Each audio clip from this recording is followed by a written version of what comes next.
Hey guys, have you heard of Goldbelly? It's this amazing site where they ship the most iconic, famous foods from restaurants across the country, anywhere, nationwide. I've never found a more perfect gift than food.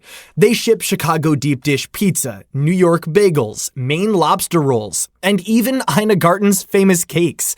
So if you're looking for a gift for the food lover in your life, head to goldbelly.com and get 20% off your first order with promo code GIFT. Home means something different to everyone. But with Rocket Mortgage, home can mean even more. It can mean a college education, taming your high-interest debt, even a renovation. We've made it easier than ever to use your home equity. That home you worked so hard for, now it can work hard for you.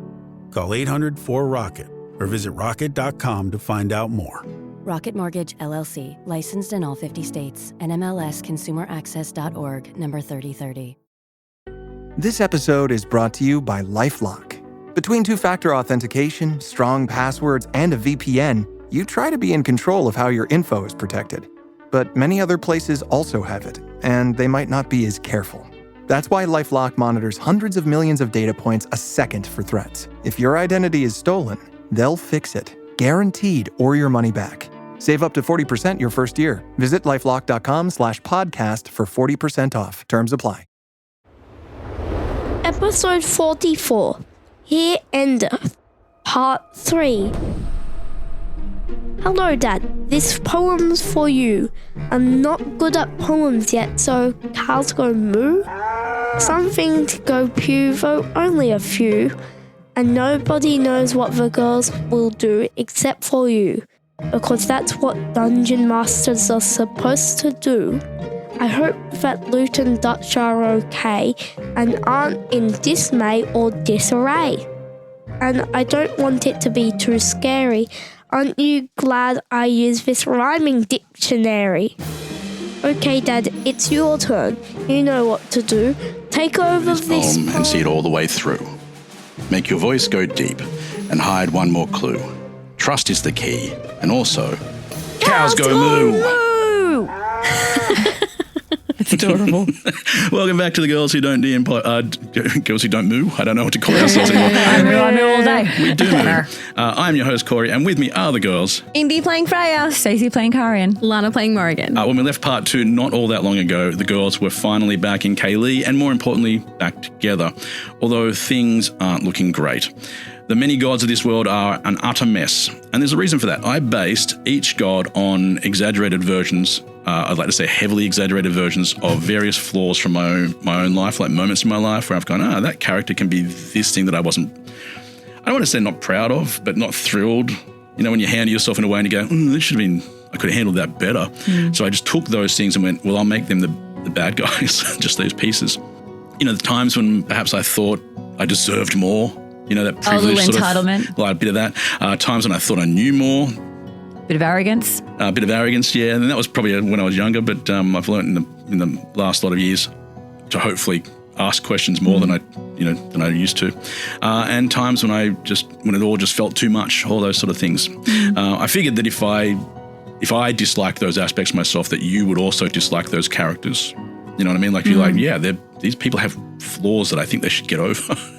And while it also helped me partially understand them and hopefully develop characters that felt more real, even though they're just the bad guys. Girls, I got an interesting question this week from one of our Patreon supporters. Lou asked, how long did it take for you to develop your character's personality? And I had a bit of a laugh to myself because I think it took each of you 20 to 40 years. Well, not 40, but yeah. Hey! I rounded it up a lot. Pump the brakes. The fuck? Back to the question. Now who's bad at math? I'm only 37. Let me hold on to it a little. I'm in the upper middle 30s. Yeah, I mean, did you feel like when you became these characters that you just went, no, bugger it, it's just going to be me? Or did you start at least pulling some of the threads and stepping to the side or exaggerating as I've done for all the bad characters? Not one fucking bit. This is just you. It's just me. All the way through. It's just me all the way through. Yeah, I remember reading a review from somebody who wrote, is Indy really like that in real life? If so, I worry for her. Fair. Once you fell asleep in a fridge eating cheese, I'm pretty sure. Like that's In a fridge? Was it in a fridge? No. Was that you? No, it was in bed. I was in bed, Because you yeah. woke up with cheese everywhere. Yeah, and the dog- I remember No, that she story. fell asleep behind a truck. Oh, I did. But Yeah. how did the fridge get I haven't into heard this? that story. Is there a fridge sleeping because you know story? what? I feel like, did you used to work at Macca's?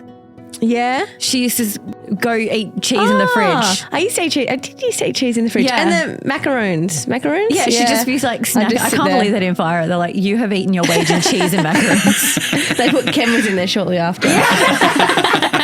They did. There was too many going missing. But they weren't you. That could have been anybody, Macca's. Could have been Anybody. anyone. Could have been anyone. So she's always been a thief, I guess. Yeah, but this is not an admission of guilt. So. No. Yeah, I definitely think I'd played just me. Mainly because when you asked us the questions at the beginning, Yeah. there's little stories that are connected to those questions that are very personal, I guess. And that's what made me play very much like myself, I guess. Yeah. Cool. Stace? Yeah, I think when we first started playing, because I was a little bit nervous and not really sure what we were doing, I relied very heavily on the traits on my character sheet and just tried to stay true to those motivations. And then that probably shaped the character going forward. Yeah. You know, like fiercely loyal, you know, probably like, what was the other one that I really liked? Like super confident that they were always going to win. And I think that probably shaped why I went in so hard and fast with things, because I had to play a character that was super confident that this was going to work out just great. Supremely confident. Is that a bit different from you, or is that? Oh God, 100%. Well, you played it really well then. Yeah. Because I think Kaa'Riin always did feel like, no Invincible worries. almost, This is like, going to, this is going to come through. Everything's going to through. No, I'm an anxious mess. I don't fucking do anything.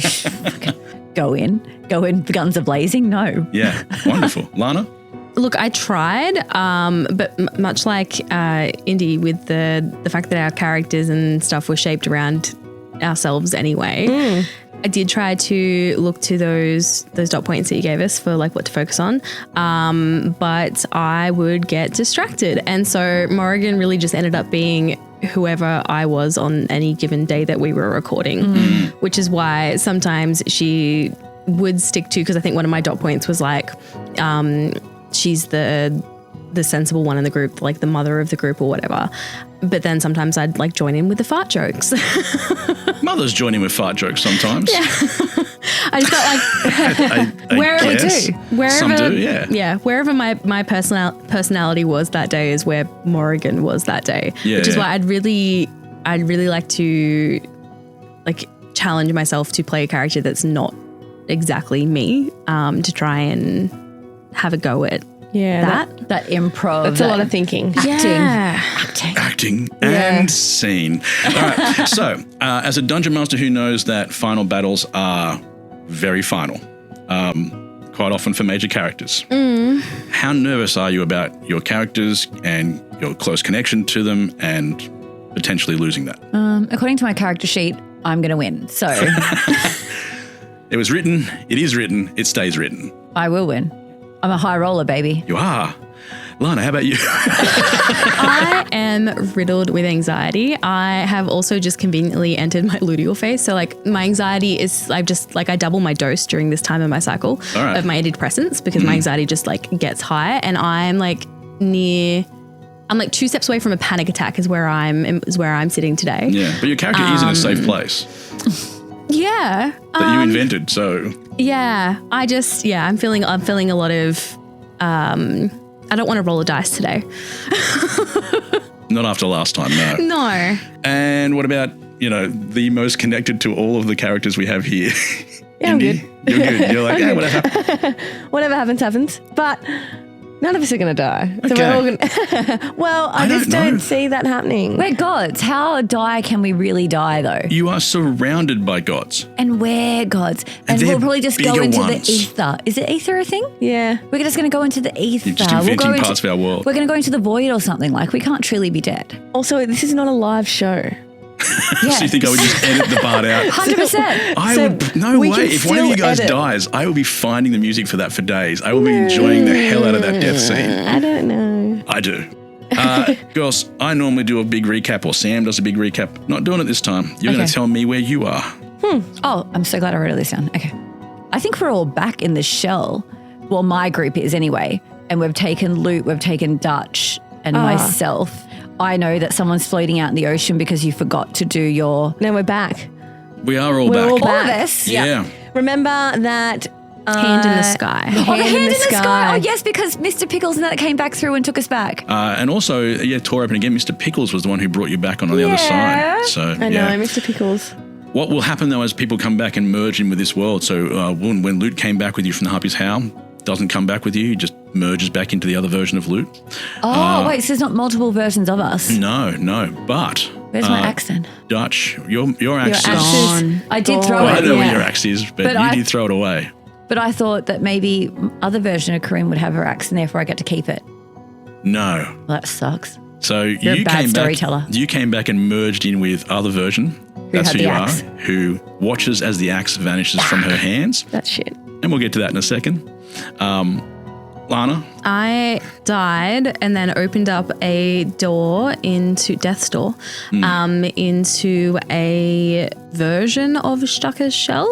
the good news is because that's technically a reaction. That Yeah, spell, so okay. you didn't die. It didn't kill you first. Okay, cool. You were able to stop me from killing you. Excellent. Yeah. So I You've been trying am, to kill us off for years and we just Yeah. won't fucking die. Like cockroaches. I'm in a parallel voidy place. Yeah. I forget what the word is. A demi-door. Yeah. So we'll figure out how you get out of there. I mean, you just got to open the door to come back out. But because we all have either gone through an actual Stucker's shell or a demi-plane version of a Stucker's shell, we've all had a long rest and have We're healed. recovered our hit points and spells and stuff. Yeah, you might Yeah. need that. I kind of regret letting you have that, but anyway, fine, whatever.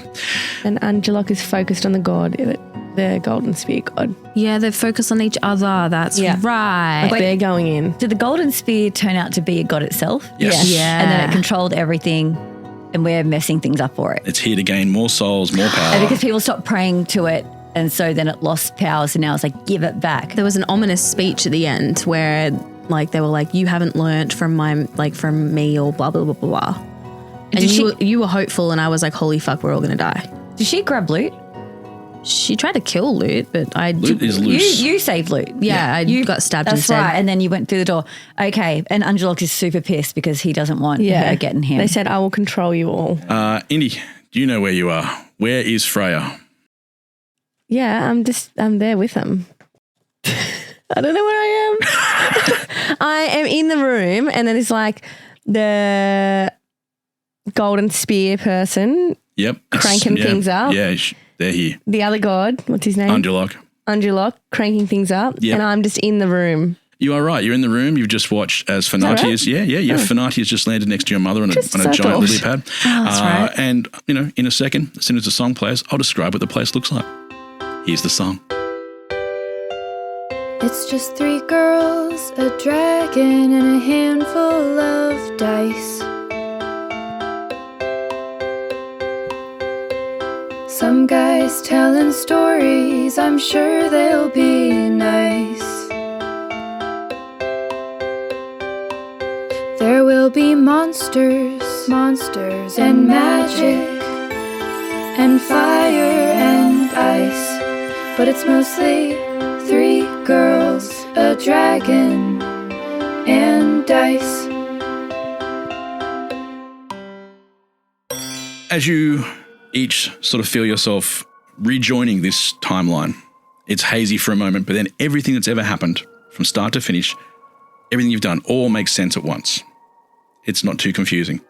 The room itself, however, is you have the god Angelok inside this chamber, which is kind of full of water. It used to have a door at the side that kept back the souls of all the people that were being saved by Dornus to raise his mother in the heart of the mountain.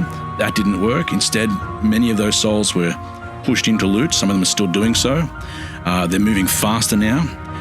But Angelok wants those souls. So does the nameless ancient god that was the Golden Spear. They have turned their attention to each other. And just as all that happened, the other god that we've heard from a few times, Inishday, had arrived That's right. That's who gave the speech. yes. Yeah.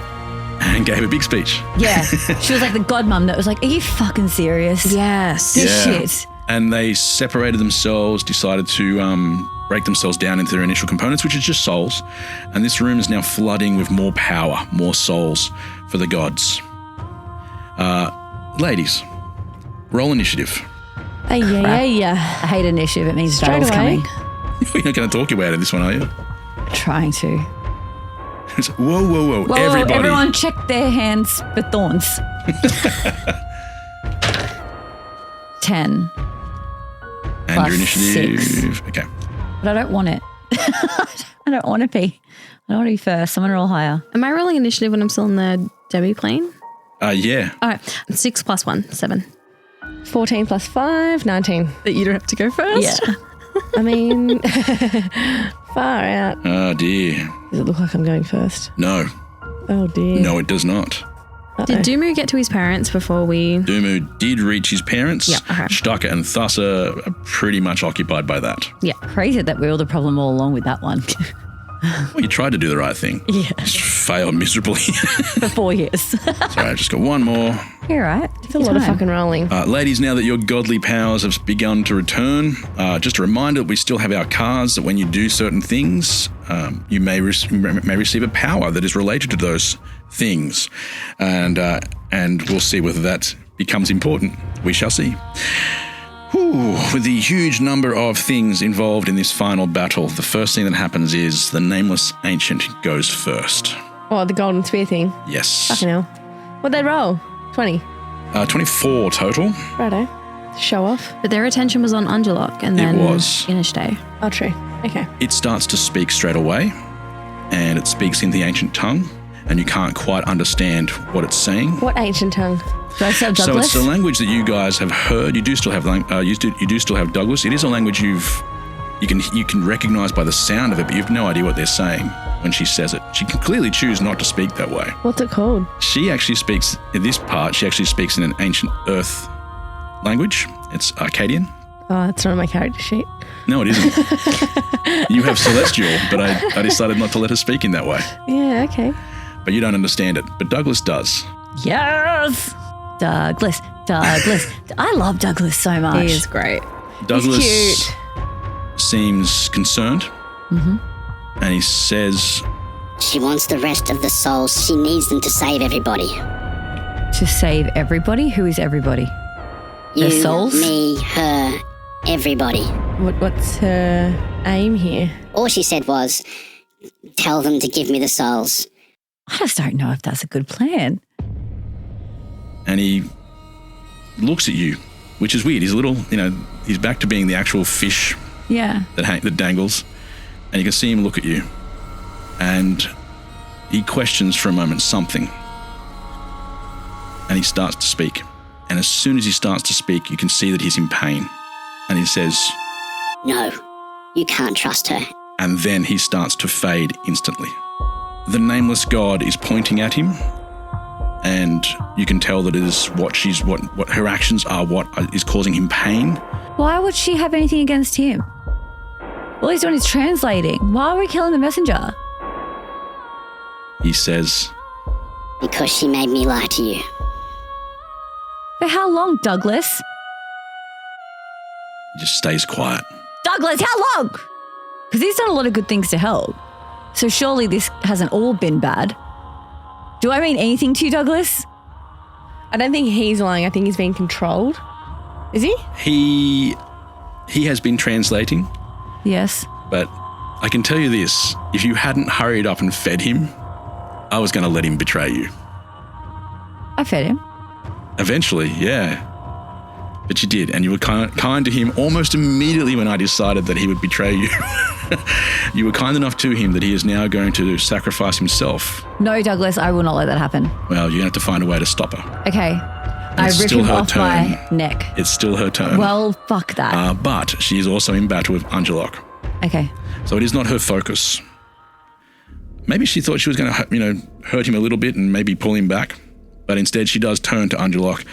And you may remember that she came from the ocean world. This is where you went and rescued her, I guess, and saved her and brought her back. She creates something that for some reason I have called a female-strom. Oh, okay, cool. Okay, I'm with you.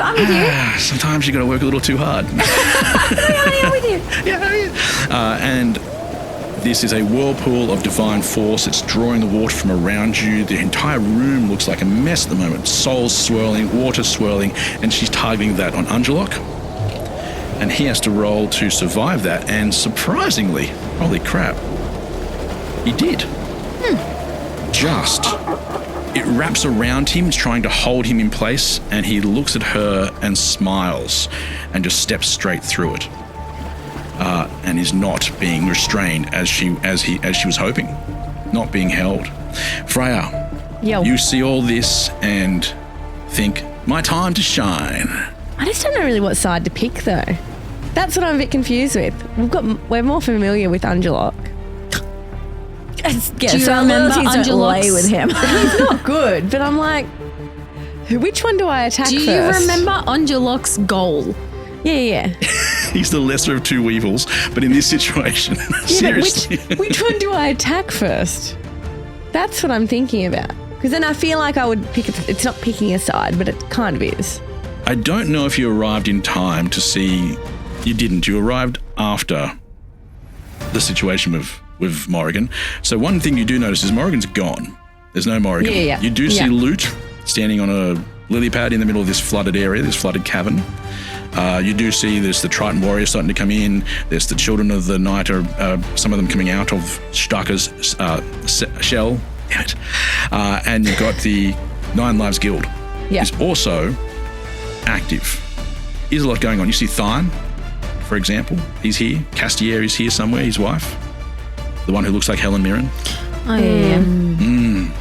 No, I was just trying to... Sorry, my face was... I was trying to remember why they were here, but it's because Minty was there using Castier as bait.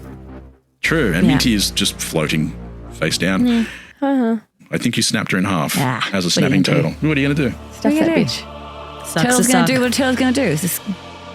Speaking of people doing what they're going to do, what is Freya going to do? I feel like I need to get Lute away from all of this right now before I engage in battle. Okay. Where would you take him? To Staka's shell? That's what I would have done. I will say that will make it harder for the souls to get to him. And without the shells, though, without Loot for the souls going to him, where are they going to go? Yeah. Excellent question. Do they just float? Or do they go to someone else? Are those like ping pong balls that are like bouncing around off balls? Like, where's our We're vessel? so lost. Okay, well, is Dumu isn't in the shell with... No. So maybe I'll just move Lute near Dumu. So Okay. he's a bit of a protector. And then I'm going to go and do some kind of attack on these guys. Very optimistically thinking Dumu has the capacity to protect. He's got something. He's the son of two something. gods. I know, but doesn't have to have attacking and defending. Like he's got some time stuff going on, some space stuff going on. Exactly. That's very handy. All right, we'll see. I might How also are you gonna do say it? when the Cotton Kids come out, Yeah. I don't want them to engage in the battle either. Can they just stay with Lute? Well, you're going to have to do something to make that happen. You can't just tell me that you want that to happen. So I'm going to tell them to do that. So I'm going to grab Lute from the lily pad and run him over towards Dumu and just say, stay here. And then as the Cotton Kids are coming out, I'm going to just tell them to also stay over this side with Lute. To protect Lute. Don't go over near those big bad boys. Don't go over near the giant swirling female strum in the middle of the room with the two gods fighting. Yeah, don't do that because I feel like I don't want to put children in that kind of danger. I that feel might be like you bad. have to roll persuasion on that one. It's just... The Children of the Night... Yeah, no, I'm joking. Well, the Children of the Night don't just automatically listen to you, of course, and they're not all out at the same time, so some will hear your message and some won't. It takes a while to get out of the shell Pass the message on. as they all slide out between the slimy, they're all covered in slime and going, ugh. Yuck. And then while I'm doing that, obviously the Golden Spear chick Yeah. and Angelok are going towards each other. So I'm going to chuck in there a bit of a sneak attack. How are you getting back to her? Because it's too far. Is it really? Well, why would you move them close to her? Oh, yeah, true. Or did you not go with them? Yeah, I took Lute over there. Okay, so you are actually too far away to do that sort of So a I melee couldn't do attack. anything. Not with it, no. Well, I'm going to run towards her, but I'm going to get my Sword of Deception out. Okay. And what's it called when it shows up in one place, but it's actually over here with me? It's your sneak attack, yeah. It's my You can only sneak do attack. that once per day. Yeah. Okay. But I had a long rest, so I can do it. Okay. So I'm going to get ready to do that next. Okay, so you're not actually doing it yet, but you will be doing it soon. So that Yeah. counts as technically a dash and a bit of a chat. Yep. We will have a persuasion roll to see whether anybody listens to you.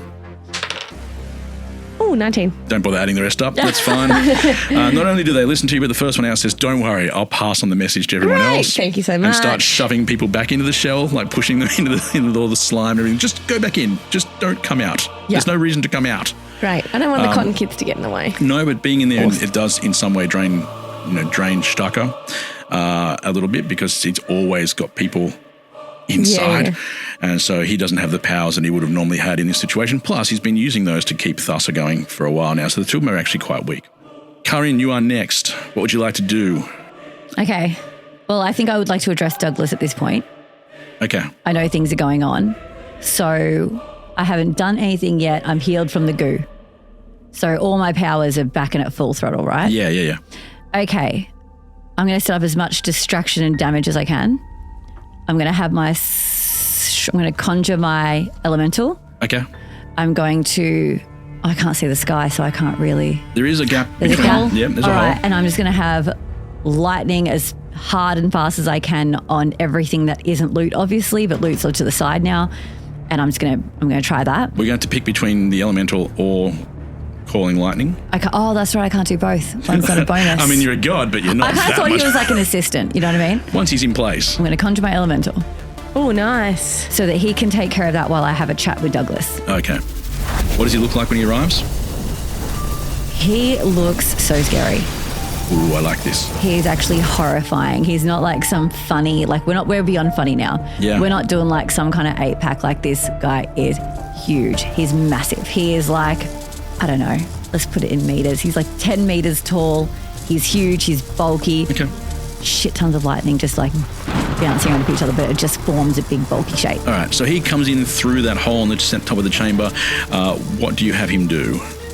I say thank you for coming. I appreciate your support. No, it's lovely to see you. No, it's lovely to see you. It's been a while. Yeah, it has When was been the a while. last time we caught up? Oh, look, you know, can we get a coffee later? It was that thing. We went to. Look, let's get a coffee later. I'd love to have a chat. Yeah. Honestly, I just really How's the appreciate family? you. Oh, look, dead. So, I know. Anyway, it's a whole thing. That's there. awkward. But they're here in spirit. I'm going to go over here now. Yeah, so if you could just bolt at anything you can. Yep, can do. Yep, Anything appreciate to avoid it. the rest of this conversation. Yeah. Hey. Well, because the family.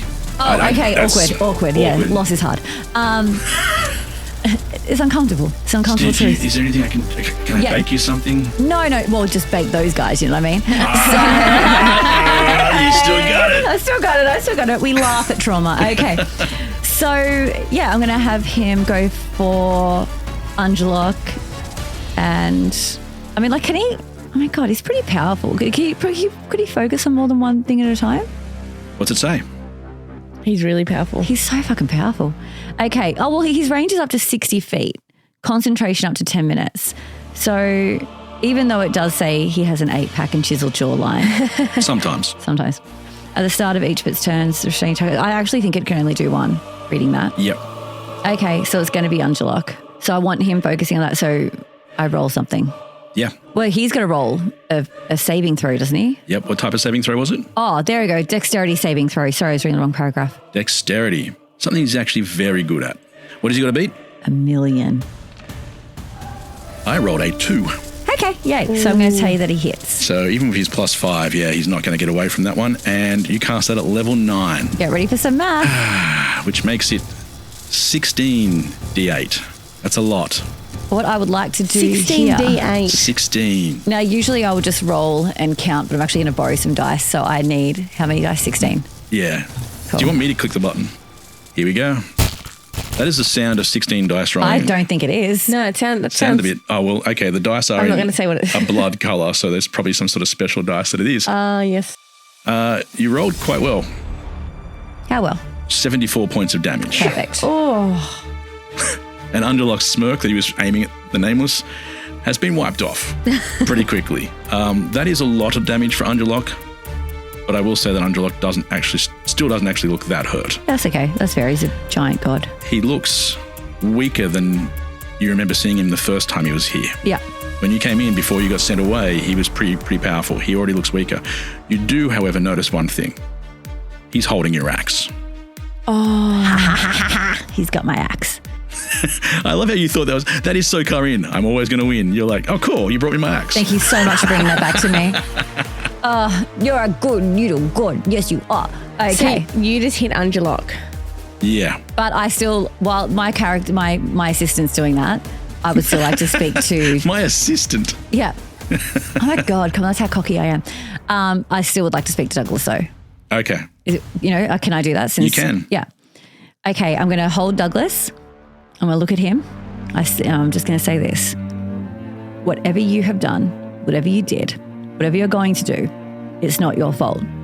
There is an inappropriate power imbalance between you and this god, and you're alone for so long, I can't blame you for the choices you've made to get out. I haven't always been the best to you, so whatever happens, I forgive you, and I want you to forgive you too. When did you write this? Did you just write that down when I wasn't paying attention? Yeah. Stop being a proper player.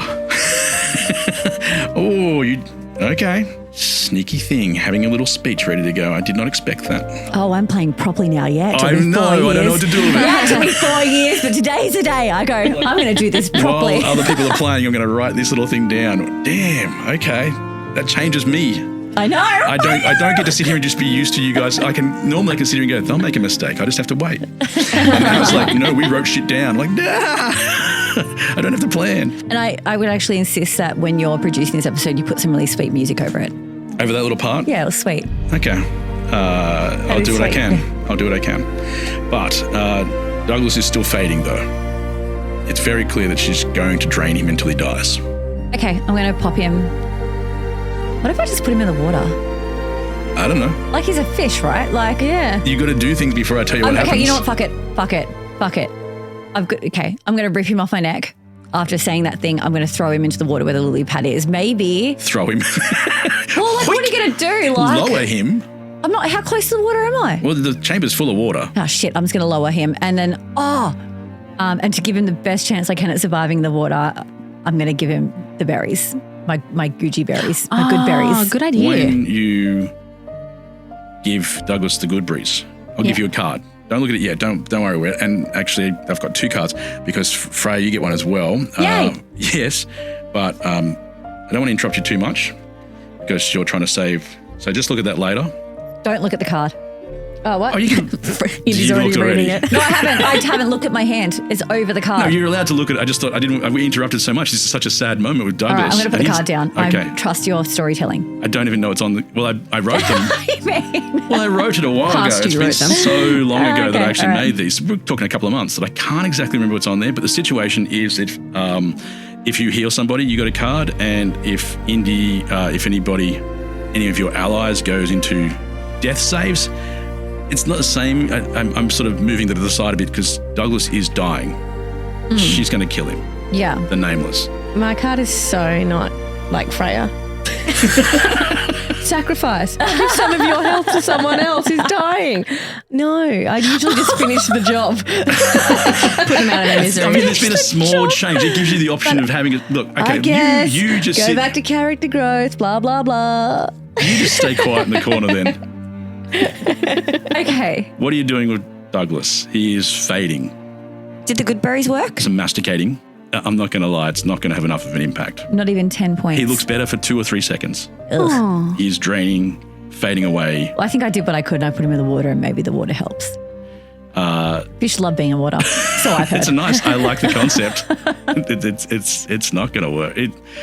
You watch as he starts to kind of swim away and the flesh scales, or that leaves his body, the skeleton remains and it drifts to the bottom of the lake with the other skulls that are down there as well. Does his spirit at least live on with them? I don't know. Okay. Follow-up question. Why did you do that? I don't feel good about it either. He was such a sweet, innocent. Oh. Well. Wait, no. My follow-up question, does he at least forgive me to be, like, I forgive him. Does he at least forgive me for not always being the best fish keeper? There's a lot going on around you right now. This would have been a nice time for everyone. Everyone stop and stand still, please. Poor Douglas. But that does piss off the Nameless. Oh, well. It's always going to piss someone off, aren't I? Sometimes if you're pissing someone off, you're doing the right thing. And sometimes you're just an ass. Now, Angelok is next, and he is absolutely copping it, but he copped it most from you, Kaa'Riin, and he has your axe. And he says, "Oh, I have a little trick." And he throws your axe towards you. And you hear it make that cool sound. Uh-oh. And that will certainly hit. He's rolled a 17 plus, he gets +7. Do I get any dexterity saving throw? No, you don't get. That's your armor class. You do not get to dodge your own axe. That's fair. And it does more damage in his hands than it did in yours. Is your armor class higher on your new? Yeah. Okay. Oh yeah, I should ask, because you're being your god self, though. So is your armor class more than 24? No. Jesus. No. That is 21 points of damage. Yep. As the axe slices through you and then returns back to his hand. And I'm like, please, I've done that before.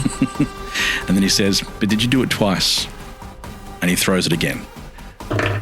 And perhaps because he was being a smartass, this time it misses you by miles. By miles? Yeah, he just shows you, he just throws it and it does like a lap around the outside of this chamber. He's like, "Yeah, I could have thrown it at you." Yeah. Clearly, I was just, I was just showing that I could do it again if I wanted to, because he can attack multiple I'm like, times. cool story, bro. Needs more dragons. He's like, "Dragons?" Yeah, dragons. Actually, dragons I don't have, but I do have my own army. And the Tritons are lowering themselves down into the chamber, but they're mostly being occupied by the Nine Lives Guild. Shut up, Angela, you're embarrassing yourself. But, when I get it right in a minute, it's going to look really awesome. Okay, it's really I'm sure it will. And I really wish I'd cast a spell instead. Yeah, well, you didn't. Well, I will next time. Yeah, I'm going to get that axe back just so you know. Yeah, well, you're not going to, because it's my axe now. I'm going to get that axe back so hard. Watch this. And he throws it around the edge again, and he goes, "Oh, God, I should have thrown that at you again. Why am I doing this?"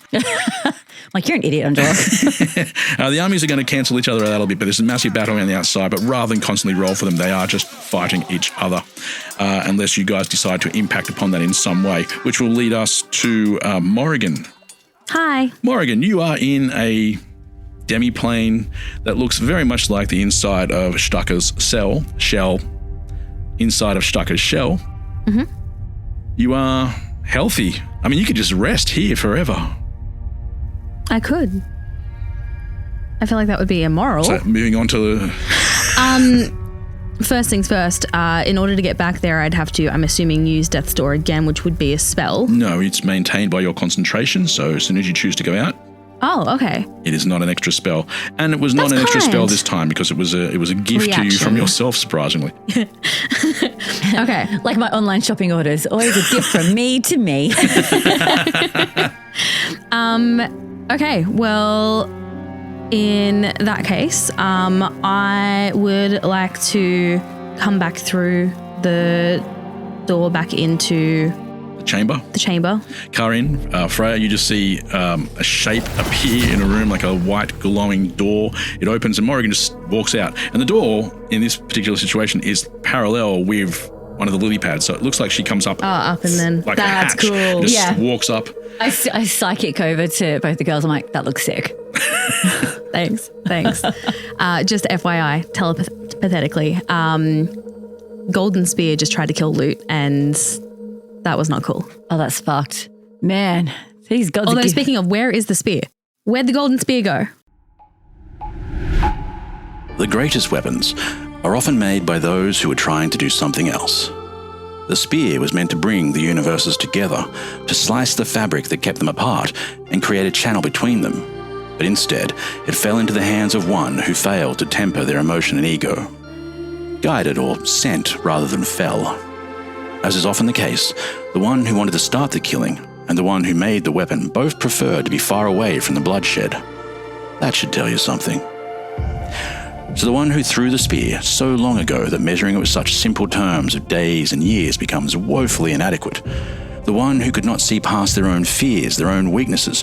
The one who thought that injustices visited upon him, imagined or real, required violence in response, required revenge to restore some kind of invented imbalance. The one whose ego was apparently of more importance than all of the events that would follow, was just a man in the guise of a god. His moment of violence begets days and years and centuries and millennia of violence. And yet, so many think kindness weak. Be strong, young men. You are the weapon, But remember, those who made you were trying to do something else. They were bringing universes together. Whatever the occasion, effortless elegance is right this way. Because Hilton brings you new ways to stay courtesy of the Nomad London. And it doesn't stop at award-winning dining in a space draped in velvet and illuminated by vintage chandeliers. No, this day goes beyond with unparalleled personalized service and attentive hospitality. Oh, and did we mention the Nomad London can be booked using your Hilton Honors points at Hilton.com? Hilton, for this day. This episode is brought to you by Nespresso and Samra Origins by the Weekend Coffee Collection. Introducing Samra Origins. My collaboration with Nespresso is a connection to my roots, to my mother, Samra. Coffee that hits the right notes. It transports you. Crafted with unique notes and bold, soaring flavors. Experience a taste that moves you. Nespresso and Samra Origins. Discover more at Nespresso.com. The new McCrispy Strip is here. Dip approved by ketchup, tangy barbecue, honey mustard, Sprite, McFlurry, Big Mac sauce, double dipped in buffalo and ranch, more ranch, and creamy chili McCrispy Strip Dip. Now at McDonald's. Ba-da-ba-ba-ba. And telepathetically, help me out here, ladies. Where did the golden spear go? They're over in the corner, fighting Angelok. They're all fighting They're a person now? No. No, just kind of like a sentient being. God. They're Noted. just still godding out over there. No longer a spear. Okay. Okay, noted. look, just to catch you up. Freya has put Loot over there with Dumu. Mm-hmm. We don't know what kind of powers he has, but I'm assuming being the son of two gods, he's going to pull something sick out, right? Like maybe he'd be able to freeze time or I don't know, some shit like that. Yeah. Dumu hears you and he's like, God, I've always disappointed my parents by not having real powers. Why do you bring this up now? And are you okay? Yeah, what happened to you? Yeah, I died. It was a thing. I'm back. It's all good. Classic Morrigan. She's always dying and coming back. Don't even need to fill us in. Yeah, no, we say enough said. We get it. Okay, but so you wouldn't have been around for the spear saying that, wait. Were you there for Inishday? Inishday's here? Inishday is here. Yeah, kind of. Inishday has voiced an opinion in this battle. God, there's so many gods happening here. Okay. 3. It feels more. Well, then there's the other 2 and the shoe 3. So. Yeah. And the snails and Dumu. Technically Loot. I mean, seems like he's getting more powerful. In progress, yeah. But Loot's okay for now. Okay. I think we need to battle both. Divide and conquer. Yeah. I don't really know what way to go about this, though. Wait, that was 2 different messages. Yours is battle both and yours is divide and conquer. Attacking different elements. Oh, okay. But divide and conquer is pick a side and conquer it and then pick the other side and conquer it. Who was hit last? Okay. I'm checking because I got to run this. I need to know. Are you like, we're going to just attack the... You'll show me what you're doing in a second. I'm just questioning your, strategy. Kaa'Riin's got her Thunder Man going on as well. So that's happening. Thunder Man. He's on to... Sorry, now he sounds like a stripper. He just turns the music. And he's going on to Angelok. Dun, dun, dun, dun, dun. Everybody dance now. I'm just seeing buttons. Loosen up my buttons, baby. I thought he meant his buttons were popping off. He starts slut dropping. And a twerk. So Kaa'Riin's got him going on there. I'm in the midst of a sneak attack, but shh, don't let them know. It's fine because we're telepathetically. Yeah, that's true. You don't actually have to shush them. In my head, I shushed them. You shush them in your head. Yeah. Okay. Incredible. So you do you. Sorry, did you bring out the whiteboard for this plan? Yeah. Step 1, everybody, just do you. Well, I feel like the two, I don't know if you want to, I don't know who you feel like attacking, what would be your strength here. I haven't yet hit the golden spear, so it might be a good idea to get in there. Angelok has been hit the most. Okay, you're right. Just throwing that out there. Let's actually divide and conquer. Do we keep attacking Angelok? Keep attacking Angelok. But this golden spear seems to have quite a vendetta against. Yes. Just randoms in the room. The fish. But is it like paying off debt where you pay off one debt until that's gone and then you take what you were paying that debt off with to pay off the next debt so that it snowballs? So if we take out Angelok, Could do that. we then redirect all of our energy to That's a good idea. But then are they just going to sit aside while we're like, hold on, let's just kill one at a time? Or are they going to like, do you know what I mean? So weaken both at the same time is what you... I'm just worried about her getting bored with us defeating Angelot. Yeah. And then attacking Loot. Yeah. Because she'll probably do that. She did ask you guys to direct the souls to her. Yeah. Well, she tried to kill my fish. Well, if you were doing that, she'd be less likely to attack you if you... But why would we want to give her more power? All right, I'm gonna do something now. Yeah, cool. Cool. Go, Morrigan. That's how the game works. Yeah, I am going to cast Blight as a 6th level spell. Okay. Against Angelot, which is first of all a saving throw on Angelot's part. A Constitution saving throw of 16. Let's see how he goes. I rolled a 10, and I'm pretty confident he doesn't have +6. Let me just have a quick look. Okay. Oh my god.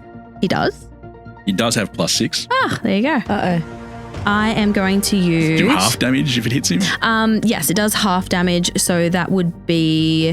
what was I doing? 6th level? So that'd be 5d8. 5d8. 5d8 of necrotic damage. What's necrotic damage? Dead? Like makes them waste away. Yeah. Oh, cool. We've got some sick powers. All right. How we go? 25 points of damage. Ooh. Fuck, that was quick, man. Jeez, yeah. Sorry, it was 2 8s, 2 2s, and a 5. So I went 10, 10, 5. Oh, very smart. I would have been still going like, That was very smart math. Okay, so it hits and you watch as the surface of his body looks like it crackles and fades, and some aspects of him die, like he's got a momentary leprosy, and it hurts a little. I'd also like to use a bonus action to evoke my flame blades. Okay. Flame blade. If either of these 2 gods come near me and I've got my flame blade, I'm a stab. Okay, good luck with that. I mean, I just want something so that if they come near me... But you pulled out a blade of some description? Fiery blade. Because I just happen to have a card. Oh, really? Oh, yes. So I'm just questioning exactly how that works. And it says turn over if Morrigan uses fire. Ah, yeah. Nice. And you recall the capacity to cast this spell known as Firestorm. Oh, shut up. Oh, fucking sick. And maybe if we get back to you, we'll find out what that's like. Maybe we won't. I don't know. It's up to you. It's in your quiver of spells. Nice. Loot is next, and Loot is being told to stay in the corner. He doubles over for a moment, though, because more souls are entering him, and they're getting faster and faster. Whereas before, time had been slowed, so when souls went in, it didn't feel overwhelming. Now he's in a room full of souls. And what you could notice is there is a different type of soul. When you look around the room, the colors are different, and only one particular color is entering Loot. The ones that seem to have come from Innisday aren't going anywhere yet. What does that mean? Good question. What color are they? Like a shimmering metallic, so shifting between different metallic colors. I thought you were just going to end at metallic, and I was like, sweetheart, that's not color. But Ooh, so judgmental. You can see all the colors of the rainbow. Are you colorblind? Only on days when the rainbow's out. That rainbow song is pointless. Red and yellow, and that's all you see. That's the What, sorry, the ones that aren't going near Loot are the shimmery metallic changing? That's correct. What color is going towards Loot? They're the ones you would recognize that you first saw come out the Kalastari, your people. They are the primary ones going in. The ones that had been saved by Dornus. We haven't really seen yet. No, you're right. And so, as I say that is a good time for Dornus to step up from behind a rock. He just I was like, he wasn't ducked me. described from Yeah, you. he was like, I am not getting involved in this shit. Well, you started this shit. Well, I did the right thing when I started it. Imagine if we'd had a god right now who was my mother who could stop both of them. She was powerful enough if you just directed some of the souls to her. But you didn't, did you? You did everything wrong. Thanks, Dip. I don't trust you, Dornus. Yeah, coming from a liar and a... Coming from a liar. Attempted murderer. These things may be true, but I was still right. Luke could also save us. The mouseling. A god mouseling. Not a mountain god. I wouldn't made underestimate. of molten rock. Yeah, but you know what? There's the power of love. And the song plays in the background. Huey Lewis rocks in. He has the power of love, and everyone knows that that's the most special and most magical power of all. If you believe, you receive. Dorna says, we have one chance. He's calling out, Morrigan, help me. We can direct the souls from Interstate to my mother. And he starts to say the spell again that he tried to cast last time to draw the souls into the mountain again. Mountain Mama. Mountain You're Dew. like, if John Denver wrote a song about this. Okay, Dornis has already started to cast a spell. You do see as he does that, the souls from Inishday starting to direct themselves towards the rocks on the edge, the mountain itself. A great idea. Well, that's what I'm just trying to figure out. I'm like, I was waiting to see if you described just those souls or the souls that were going to loot as well.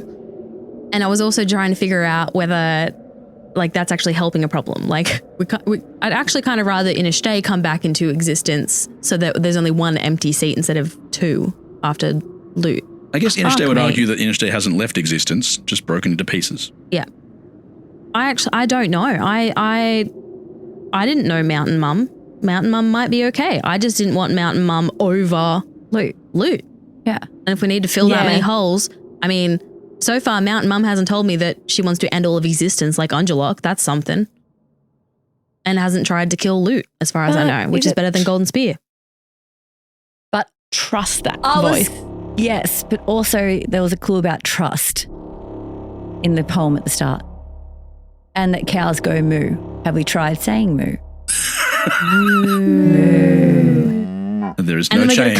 It's an awkward moment when three of you, for no reason, just go moo. Okay, it was worth a shot. I think we're metagaming, but moo. So he's asked me to help him, as in to read the spell as well. Yes, it'll be faster if you both do it. Do it. Yeah. Do I have to actually get it out of my bag? No. Okay. Oh shit. Freya is still skeptical. Should we? We're not. Can I talk to? Look, these souls are my family, right? They're the ones going into loot. Yeah, but can I get them to talk to the other souls and try to convince them to go into loot? Don't have to. You've got someone who can cast a spell and direct them wherever she wants. What do you mean? I can choose where they go. I'm trying to fight him like I did before. I get you. I thought my option was join him or not let him do it anyway. I thought the option was help him enter his mum, and I don't know how else to put that right now.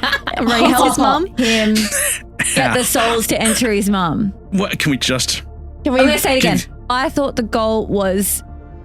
I thought when Alana... No, shut up. I thought when Morrigan did the spell, it was only going to work for Dornis to get the spells to his mum. I didn't realise she had a choice. Yeah, I didn't remember that.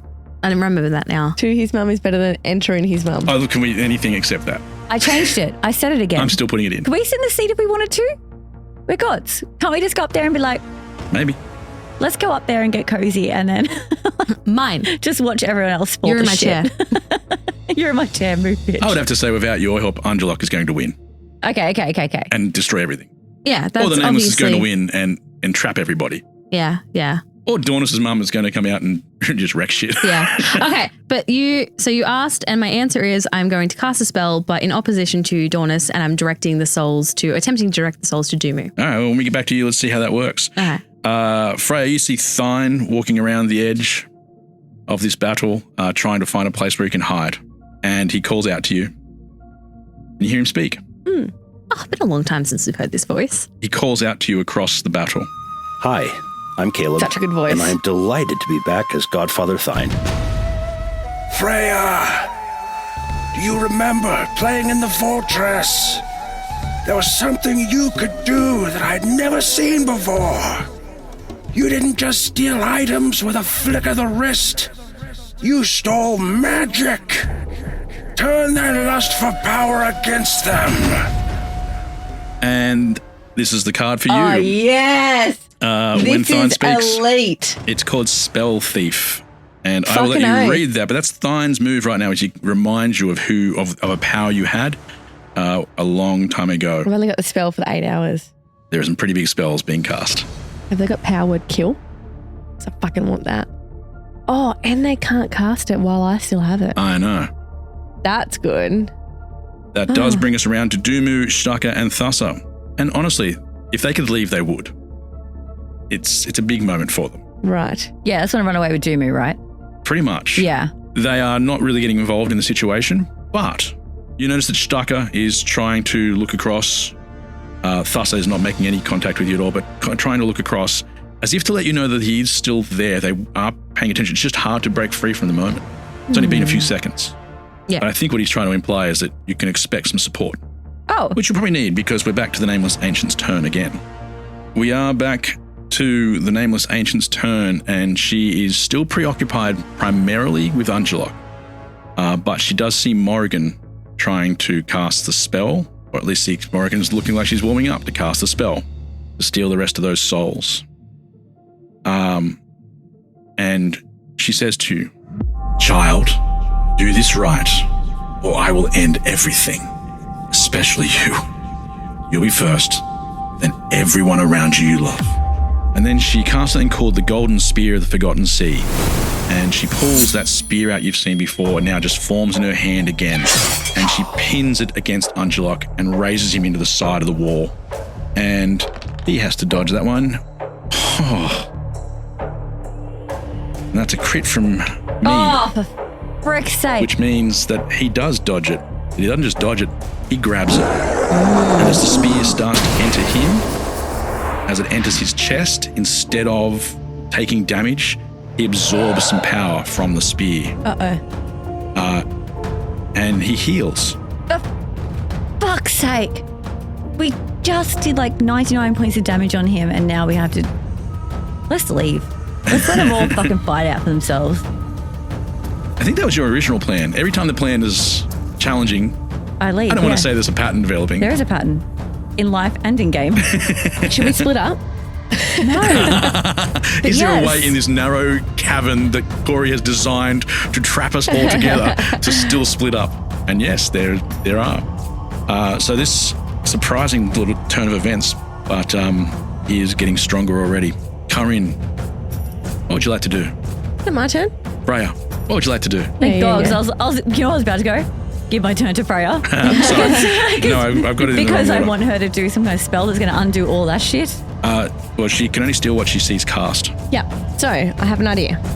Let me run with it for a minute. What, you thought I was going to say no at idea? Can I mix my sneak attack and my spell thief together? No. Okay. Two different things.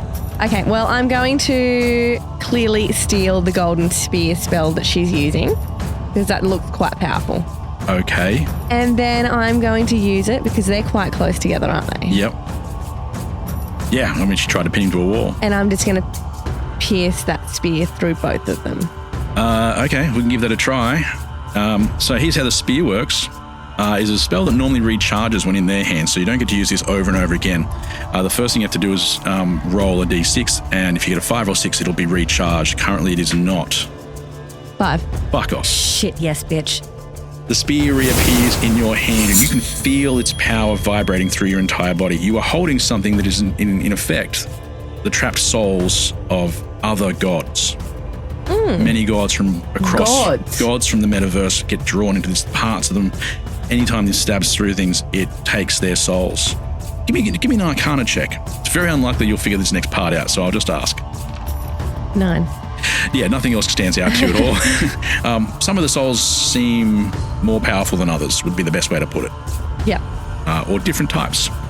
You can now attack with it. Both of them have to make a Constitution save. Now, we know already that Angelok's Constitution is +6. I will roll on Angelok's behalf, and he fails. But because I'm being very kind, I'm letting you go through both of them. Yeah, but that was... Oh, shit. The Nameless Ancient, though, has +7. And they both rolled a total of 17, so you've hit them both. That's but 2 hits. Yeah, you went through them. Nice. Through one and into the other. Keeping in mind that had you failed, you probably would have healed them. Oh, yeah. Ah, shit. Sometimes we just do We not were think aware things of the through. risk. We were aware, We yeah. were aware of the risk. Yeah. We were willing to let that happen. So, it does... there's a couple of things it does. Fuck. Thank God. I actually felt a bit sick then. Yeah, well, the first thing it does, it's not a lot of damage, to be honest with you. It's 4d8 +8 for both of them. Hit me with that first, then I'll tell you the other thing it does. 2 6s, a 7, and a 7. Wow. Good job. 26 points of damage. I'm going to use the same number twice. That's really good. Very nice. The second thing is, if the spear hits, you can roll again with your d20. And if you get a crit on this, their lungs are filled with water. Even though they're gods, whatever version of them they need to use to survive, breathe here, will end for 1 minute. They will not be able to breathe air for a full minute. Interestingly, both of these gods effectively understand water, so this might not be the worst thing for them. But let's find out if you've managed to fill their essence with water. Do I need to roll 20 here? You do. I've got a 1 in 20 shot. 5%. I'm not too concerned. If I don't, can I use this? Your stroke of luck. Yes. What does it do? My stroke of luck. If you have a marvelous, I have a marvelous knack for succeeding when you need to. If you roll, I fail a d20 roll. So if I fail, what's a fail? Just in 1 this to situation, 19. it'll be anything. Well, fuck you. If I fail this roll, I can turn it into a 20. So I am going to succeed. Yep. Okay. That's cool. Well done, Freya. It's really not that cool. Isn't it?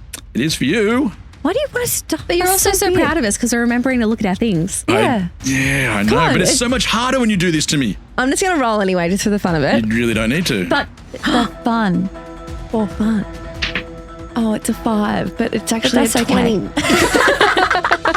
The good news is you've now used that up. Yeah, well. That's true. I know, You but I have feel like used it's it worth very it. well. Yeah. Holy shit, that was awesome. The spear is inside both of these people, and it seems like it's pouring water into them. Ooh. And while they are both gods who can use water very well, this is not great for them. They will both be struggling to breathe for a full minute if they stay above the water. The bad news is this is a room full of water. They'll be okay if they go into the water. They just won't be allowed to be above the water. Right. Okay, so how much damage have we done there? Just then? Only 24 points. Yeah, it wasn't a lot of damage. What you've done is restrict them. Hit pause for what they can do. Yes, very much so. You've slowed them down a lot, which is probably great because now it's Kaa'Riin's turn. And I want my axe. Well, it's with Angelok and they appear to be sliding into the water. They're distracted. Choking. So I think I can turn into a water animal and go get my axe. So and as soon as you start talking at the moment, I look at my cards to see what you can do. I wrote these over a month ago, so I can't remember everything I said. Yeah. I'm absolutely certain I would have made one for if you wild shaped. I've got 3 for wild shape. Would it help if you knew what I'm going to wild shape into? It actually does. I'm going to wild shape into... I'm actually going to draw upon... I know that, look, you know what? How many water animals can you be? Oh, several. But I'm actually going to draw upon the time that we were in the storybook and I'm going to go and turn into a shark. That's just going to give me a little bit of nip-nip if I need to. Nice. I do have a card for if you wild shape. Okay. And so there's a power that I've given you. You don't have to read it now. You can just look at it in a second and figure out whether you want to use it, when you want to use it, if you want to use it. Up to you. Yeah, I will say that I had a number of different what if Kaa'Riin wild shapes into specific things. Mm-hmm. And I also had a generic one for if you wild shape. So what was the spell you got there? One of your powers has just come back to you? Call of the Wild. This is such a sick spell. So I can choose any number I want of willing allies that I can see within range, which is 30 feet. Each of them can shapeshift into a large or smaller beast of my choice. Fucking good. Okay, are we using it now? Or Yep. Challenge rating of 4 or lower. Oh, so whatever the fuck I want, not like, oh, sorry, they can only turn into like grasshoppers or something. Like it's like you're not just it's not just going to be grasshoppers. It's like they're That's cool. Are we about to have like an army of animal children? I think so. But I think this is don't worry happening. because they take on the hit points of the animal. Fuck. That's cool. Because we've been trying to protect them to this point, but if they've got 2 lives in this game. Now the children of the night were left inside Stucker's shell. Mm-hmm. So you don't have access to them, thank you to Freya. But the guild themselves, I remember describing them as between 30 and 50 of them. In this situation, that's just going to annoy me. So I'll give you 40 because it's right in between. Okay. 40 members of the guild, and they were led by Shashley, the brave warrior. So if you can get her to agree to this, because it says willing allies, Okay. then she will speak on their behalf. Shashley. She responds in like this, she's automatically sounding impressive. Like she says, yeah, and it still sounds like the room vibrates when she speaks. Oh, that's so cool. I'm like, you want some skin in this game? She's currently fighting the Triton army that Angelok, brought, the ones who are coming down from the roof. So she's like, I'm already pretty clearly involved. Okay, but what if I told you for a moment you could wild shape like me and you get all those hit points and everyone will get all those hit points, giving you a second life in this game? And because this card works, because all these things work in weird ways, you are in the middle of wild shaping right now. That's how this spell gave you power. Yeah. So you were already turning into a shark. Yeah. which would be pretty terrifying to watch because it's going to be that in I'm between. like, but this could be you. And then, keep in mind, as soon as you become a full shark, you won't be able to speak to her, but teeth are growing, skin is becoming shark-like. Well, I've said all this stuff. I said it. I've said my words. Yeah, so you've said everything you want. You can do this if you want to, so you're just waiting for her to agree. Yeah. Okay. I'll give you advantage because I can't see how she would say no. You know what? Don't roll. She has followed you everywhere. There's no need to roll this. Yeah. They're willing. They're on your side. Yeah. Why would I need? Yeah. Because if they're willing, they're there because they're willing. I just Why would don't they not want be to. I just don't want to have a room of 40 sharks. Okay, well, I won't make them all sharks. Sharknado. There is a mouse. There was one before. It's a shark now. I'm like, well, fuck it. Everyone in the water, get tornadoing. She says, hey, everybody, follow me. And there's people like climbing the walls of this thing, fighting things on their way down. There's people shooting arrows and everything like that. But Shashley is halfway up the wall, biting something, and she just lets go and falls back into the water. What does she turn into as she falls? As she falls into the water, she turns into sardines. A starfish. As far as It's the eye beautiful. can be starfish. Let's go an octopus, a crocodile. It's like some octopus, crocodiles. Oh, here we go. We've got a reef shark. So you're sending in an array of watery creatures. I'm sending an it's array. not just sharks? Nah, it is all sorts. Like, I want to really confuse I like the this shit. octopus. You can definitely strangle someone. Let's do like 8 someone. Like, how about just to like give you a vision? Let's just divide, right? So I got 40. Yep. Okay, let's go 5 octopi. Yep. Octopussies. I like that one. That's fun. 5 of those. Octopussies. 5 sharks. Me included. No, I'm extra. Make the math easy. So 5 of those. 5 sharks. Giant squid. 5 giant squids. I'm not the one who should be taking notes. 5 crocodiles. You shouldn't have given me this spell. This is fucking wild. I'm actually going to start writing things down myself. Okay. 5 giant squid. And you're only halfway. Can't we just double the numbers of them? Yeah, go on. Good. Okay. 10 of each. Splash into the water from the side. Although that does disengage them from the tritons. They were holding them at bay. Cancel that Electroman. Ah. What would you like this new watery army, this aquarium? This vicious aquarium. What would you like them to do? Who would you like them to go after? It's all tentacles and all teeth on deck. I think that they should go for both. They're pinned together, aren't they? Like a kebab at this point. Oh, that won't be holding them together for long, though. I go 5 of each over on Underdog, 5 of each over on... Because that won't make it harder for me. Thanks. Well, honey, strategy. She's being strategic. For the first time ever. I told you I really don't appreciate it. I'm 5 regretting onto everything. the golden spear. Okay.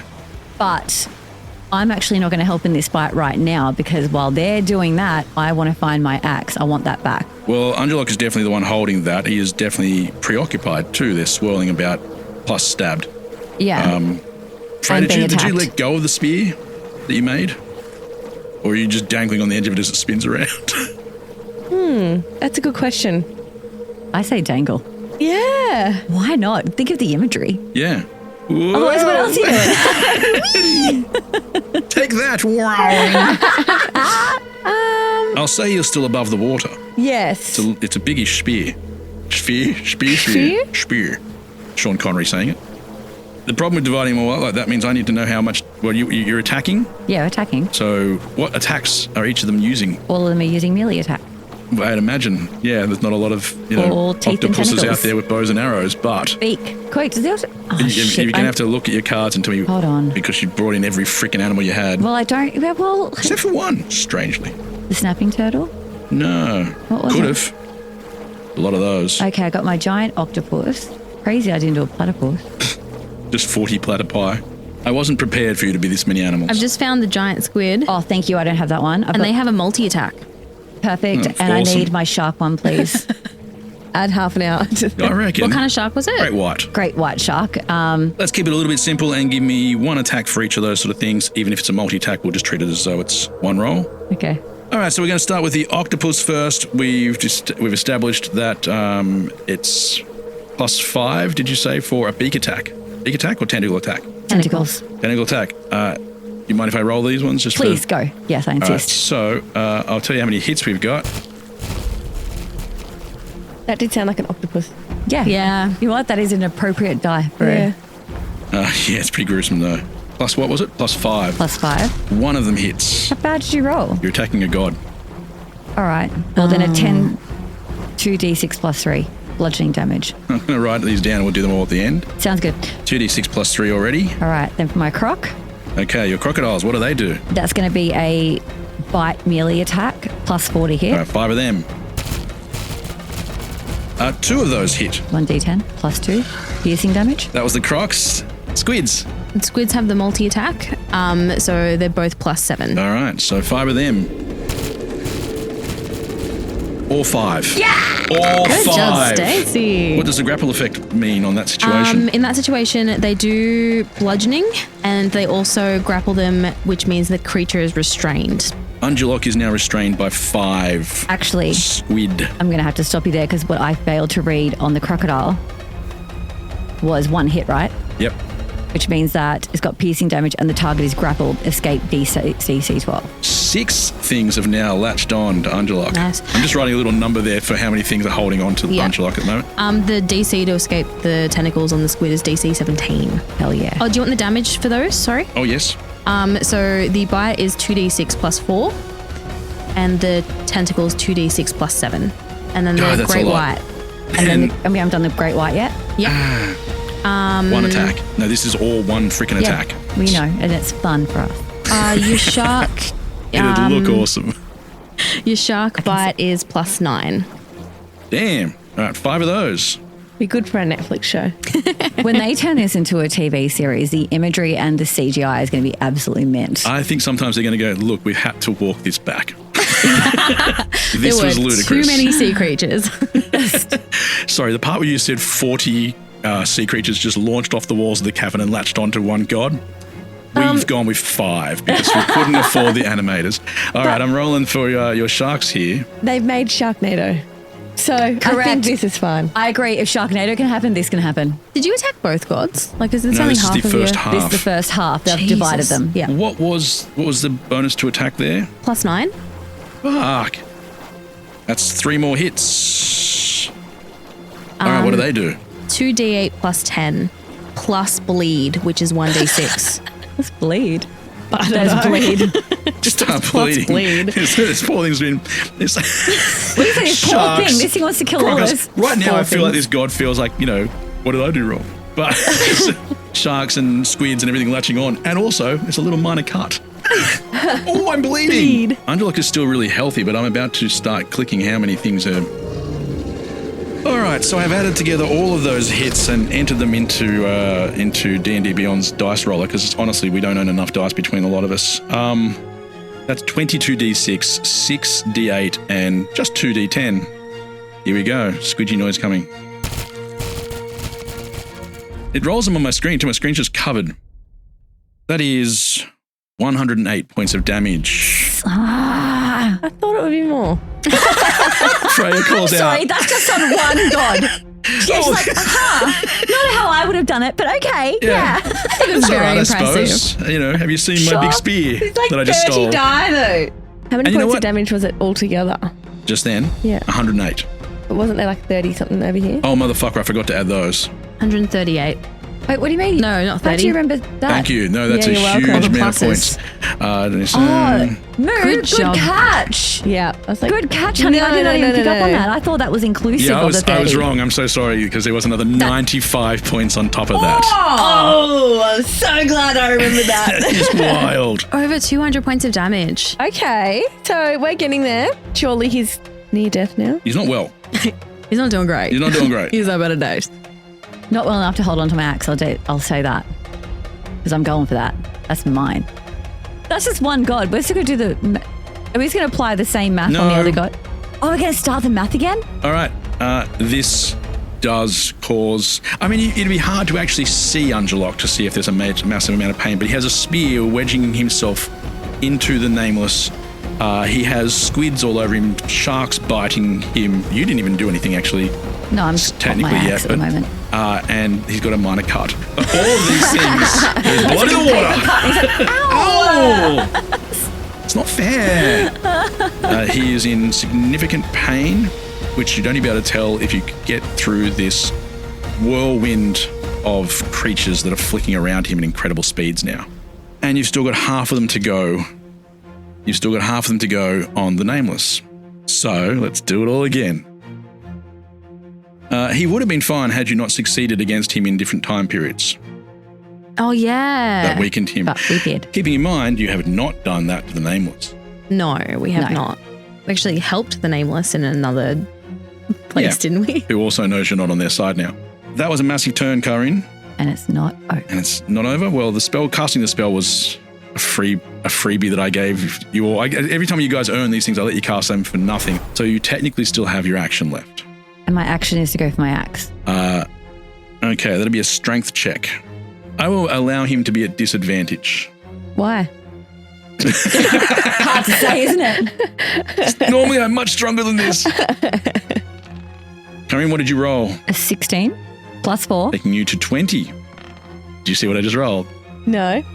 Oh. That's an 18, but as I just said, Angelok is weaker than you. He is a +3. He keeps the axe. That was his disadvantage roll. Oh no, I've got to roll a disadvantage. Oh. I'm forgetting everything today. It's almost like I'm doing it on purpose. What's happening, Cory? The other roll was a 5. He loses the axe. Go memory. We are on top of things today. I don't know who I'm playing against. It's very unsettling. I'm not actually going to do anything. I'm just going to swim around my axe being like, oh, look at me. I'm just swim around in circles while everyone else does my bidding. Got the axe in your mouth, I assume? Yeah. Because you know how he threw it around the room and he's like, I'm going to Kaa'Riin trusted her axe implicitly, even though to her, it was not much more than metal hammered into potential, an extension of the anger she'd held within. But there had been healing. She had changed. The rage was dying even as the axe still called to her. Strange, though, to put so much faith in a weapon with such a singular purpose. I think you're on mute. Workday's starting to sound the same. I think you're on mute. Find something that sounds better for your career on LinkedIn.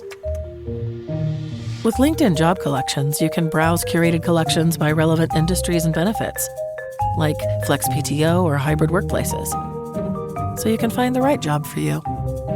Get started at linkedin.com/jobs. Finding where you fit. LinkedIn knows how. Hey, Fidelity. What's it cost to invest with the Fidelity app? Start with as little as $1 with no account fees or trade commissions on U.S. stocks and ETFs. That's music to my ears. I can only talk. Investing involves risk, including risk of loss. Zero account fees apply to retail brokerage accounts only. Sell order assessment fee not included. A limited number of ETFs are subject to a transaction-based service fee of $100. See full list at fidelity.com/commissions. Fidelity Brokerage Services, LLC, member NYSE SIPC. Imagine this. The best pasta sauce you have ever tasted sits abandoned on a plate. Wasted sauce.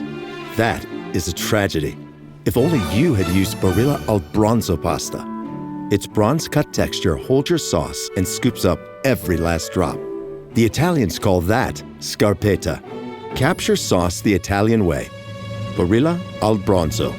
Click or tap the banner to find out more. And so now we do the attack rolls on the other half of your aquarium. Well, I've got my axe. Fine. You do have your axe back, and the others are now attacking the Nameless. So, what did we have last time? Because I didn't write them all down, the bonuses. So let's go through that again really quickly, and what I'm going to do is, I'm just going to write down how many of them hit. Okay, so again, with the octopi, none of them hit. Okay, no worries. Crocodiles? 2 of these guys will hit. Nice. Nice. Okay, who's after that? That would be the giant squid. They're +7. +7, yeah. Ooh, 2 hit. We got one more group, yeah? And then, the sharks. +9. +9. As this is happening, of course, they're darting in and darting out. There's no way they could all actually get there normally, so I'm taking this over the time period rather than just... maybe they are a very well-trained group of people normally, and with Shashley in charge, when she says attack in the following order, it actually happens. Now, last one. You want to know what's weird, though, is I've rolled 20 dice on your behalf and not one crit. Yeah. However, 3 of those hit. Okay. That is 2d8 plus 10 plus bleed, which is 1d6 per shark. Remember, you do that. Make sure you do that per shark. The Nameless is also annoyed at these minor cut that has already occurred. Looking eye to eye with Underlock now and saying, what the fuck is this shit? With the minor, But the rest of it, though, should be interesting. So much fucking math. And this whole time, like, water's filling their lungs, right? Yes. Yes. Just to add to it. God, they're in dire straits. Well, they're at least inconvenienced. Yeah. They're mildly put out. They're a little put out. They're definitely not, apathetic to the situation. Remember we said, hey, why don't we just use the same number twice? That is 108 points of damage, including the bonuses. Not as many bonuses on this occasion, but that hurts. And yet she doesn't flinch. How many hit points does she have? She actually still looks better than Angelok when he turned up. We had to fight him in 3 different places and 3 different times, so. Angelok is next. Okay. Yes, he's kind of surprised by all this. Wasn't anticipating dying. He's a bit like Kaa'Riin. He always assumes he's going to win, but he knows how much trouble he's in. Ooh. He can do something called necrotic shift. Okay.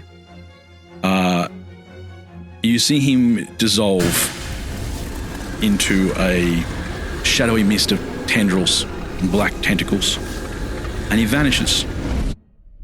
He can choose to leave the water, but he won't be able to breathe. Still, at this stage, it's probably safer above the water than below. So he chooses to leave the water and appear next to Dumu and Loot. Uh-oh. He would try and pick them both up as he reforms. On the way, though, any creature he passes through will take 6d8 necrotic damage. Some of that will go towards the Nameless. Oh, because they're shish kebab together. Yeah. Okay. I'm going to roll it once and apply it to everyone. So that will be 20 points of damage to her. Barely bothers her at all. How many points do octopuses have? 52. Take all of them down to 32. Sharks, the ones who are attacking him will get hurt. 42. Your sharks will be down to 22. Squid? Oh, great. 13. The squid that were latched onto him are no longer latched onto him. He's not restrained. And this actually does break a restraint anyway, but they just drop to the bottom of the pool of water. 5 of them do. And your crocodiles? 19. Crocodiles all fall to the bottom as well. And in doing so, become the members of the guild again. Yeah. At the bottom of the water. A little bit of panic in their eyes. They've got to get back to the top before they can breathe, but they should be okay. Yeah, they're athletes. They can swim. Yeah, they're in good condition. It's just a bit of a shock that seconds ago they were fighting a Triton, in this cool sort of thing that they were used to. Then they were creatures. Then a god went straight through them and blew them apart. And now they're in the bottom of the water looking up. Okay. A lot happens in this world. Is that 6 seconds. Is that the squid as well? Yes. Okay, so everyone's okay for now. Well, half of them weren't anywhere near him anyway, really. They were attacking the Nameless. I mean, they were all over each other. These gods are big. Yeah. So they were everywhere. But I just did damage to the ones that were attacking him. Fair enough, yeah. Clarifying they're not dead. They're back into people on the bottom of the water without breathing apparatus. He reappears and goes to grab Loot and Dumu. Succeeds with one, fails with the other. I'll let you pick. Who does he grab? I have to choose. I'm letting all 3 of you pick. All right. What we should do is go 3, 2, 1 and say the name and see what we're all thinking. All right, ready? 3, 2, 1. Dumu. There we go. Consensus. Like his parents are going to let anything happen That's to him. what I was thinking. I'm like, oh, please. They're not going to be like, oh, no, not Dumu. They're going to be like, I don't fucking think so. He does. He grabs Dumu and lifts him from the ground. And Dumu is terrified. You know that Dumu has been taught that, and by you, that Angelok is coming to kill him. Yeah. Because Dumu is apparently the one who can stop him. We shall see. The Triton armies are now completely unbothered, undefended, and will be lowering themselves from the room as well from the top, either via the lily pads. I haven't been talking much about Fenati and your mum, Freya. Fenati's just looking after her and like defending. She fell a long way and has been still. That's right. Look after mum. But they're not in too much trouble because they're on the lily pad in the middle, and the Tritons can go into the water if they wish to, of course. It's where they're from. Where are the Tritons, sorry? They came down from the roof. So they entered, they were part of the battle you were in only earlier this day. Yeah, I They were remember. part of that, yeah. I just couldn't remember where they were in this particular scenario. They were following Angelok into the room a while back, and they're just going to keep coming down the side of the wall, but they have boxed in everybody who was out of the water. So that's Thassa, Shtaka, Dumu, Lut, everybody like that. And there's no one else between them and those people. And you guys are all on the water on the other side. We'll remind you all, though, that Angelok can't stay out of the water for long because his lungs are filling. But they are forming a wall to make it harder for you to get through. I move the guild into your turn there, Kaa'Riin, so it would normally be their turn, but I've moved them into your turn. So they miss out this round because they've already had their fight, which leads us to Morrigan. Here's my vision. So you have given me this if Morrigan uses fire card, which is an 8th level spell of Firestorm, which allows me to create a tornado of fire that I can move 10 feet away from me in a direction of my choice. Mm-hmm. At the start of each of my turns. My hope here is, and you're describing of the Tritons surrounding them and cutting us off, is to send my tornado of fire across that line and wipe out the line of Tritons that are blocking us from Shaka and Dumu and what's he? Sure. Yeah? You can try.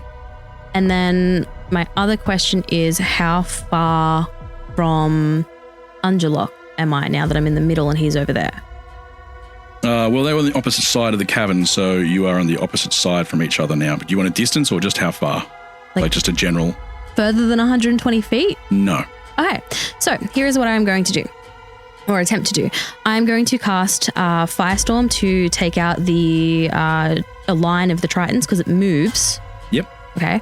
And I'm also going to use one of my two of my sorcery points to make that a bonus action so that I can also use my cantrip of Firebolt against Angelok. What is this? What? So Quicken Spell allows me to change a spell into a bonus action rather than an action, and For Firestorm, and allow me to use a cantrip as well as an action. All right, Sick. let's do the Firestorm. Okay. So again, with a little more passion. That is a different type of passion. So you can be passionately annoyed. Is that not true? Sure. Yeah. So the Tritons need to roll Dexterity 17 saving for the Firestorm. All right, I'll tell you how many dodge in a second. There are more of them arriving, of course, but I'm saying about 30 managed to come down into the area and form a wall between you. Mm-hmm. Jesus. That one with a lot. Ooh. Are you doing this on purpose? No, that's what it does when you finally roll a fucking crit. Proof that I didn't before. That was nice. Not so nice for me, but The dice, when they come up on the screen, have little hearts inside them and they beat. Horrifying. Okay, so out of the 30 Tritons, I rolled 30 d20 and I had to beat what? Dexterity 17. Yeah, wouldn't it be great if I'd done that more than 5 times? I did roll 3 crits to dodge that, and nobody else managed to get above that. The Triton's dex is only +1. So yeah, I rolled 3 crits, they dodged. I rolled 2 others that managed to dodge. And other than that, 25 of them Oh, okay. are in the line of fire, so to speak. Pun not intended, but I'm going to wear it anyway. Just fact. Just generalized. So are we up to damage? Am I just rolling damage and then they all take that? We're just rolling damage. All right, so this is... Can I just say the 3 of you brought extra attitude today?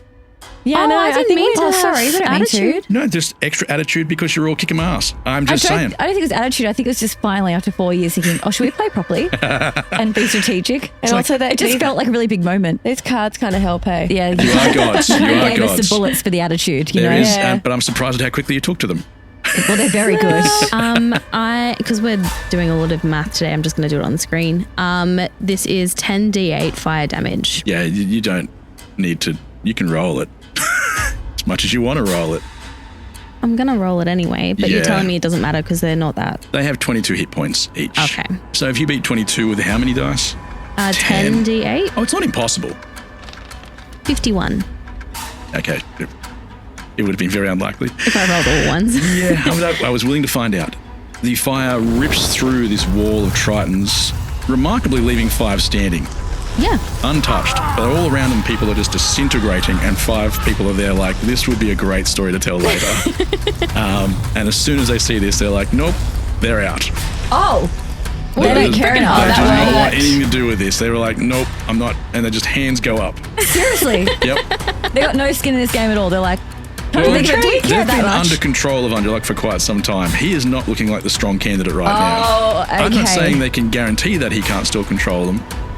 But they're going to take them But over. right now, they're like, if we can, we're getting out of this. Has this impacted the other Tritons? Coming in? Yeah. They've seen it. Only the ones who've seen it, and they've slowed. Okay. Doesn't mean they've stopped. Anyone from the outside, though, is like, Oh, that's we're going to make it. good. We're What going a to be warning powerful. sign. Yeah. Nice. Also, I Yeah, now with your cantrip.